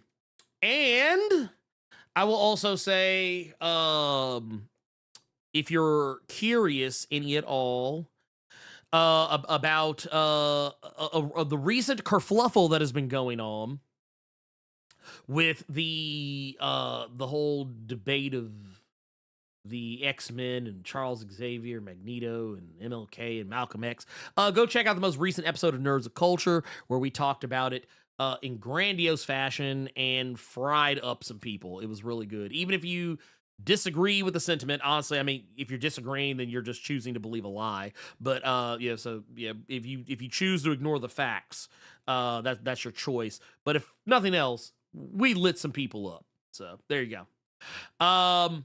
Anyway, that's the show. That is the show. And I gotta figure out how I'm gonna put this fucking heavy ass floor back on the. Good go. Lord have mercy. That thing is heavy. But not as heavy as the War of the Realms omnibus. God damn. Anywho, yeah, y'all go do your thing. Keep your eye. Oh, you know what? I keep being terrible about this. Go read my fucking comic. Go read my comic, Heart of the Darkness. It's been doing very well on Global Comics, the first issue. I can confirm that Quinn and I are fast working towards the second issue. I just turned in a few pages for Quinn to do as a preview. Because we are gonna be announcing before too long. We're gonna be announcing a Kickstarter once we have the pages together, so that we can kind of have a little something to show you. We tried to pick the best 5 pages. Everything is gonna be great, but we wanted you to get those, and we're yeah. So don't worry, anyone who was wondering, we're not done. There's more on the way. It's just you got to work with us. You got to work with us. Anyway, Things take time. Yes, good things take time, and man, trust me, y'all have no idea, man. This shit is fucking hard. But it's difficult. Writing a comic is, I think, easier than drawing one, but writing one, once you kind of know what it is you're trying to do, is even harder because you have to unlearn some shit that you were doing before. Anyway. That said, that's all the other news I want to share. Yeah, we're out of here. Thank you all so much for Carter Presents. I am the Blerd Without Fear, in case anyone had forgot. And you know what? Oh, you know what? Yeah, I got one. I got one. Let's hear it. Let's hear it. So, some of you have probably heard about this. I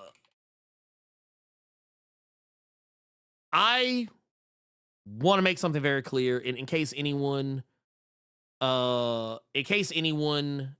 is unsure about where I stand on anything.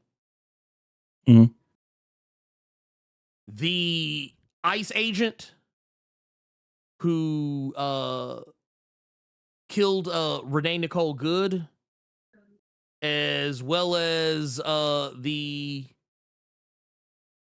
ICE agent who we had another person also who was also taken from us. Yeah, ICE. We coming for you, nigga.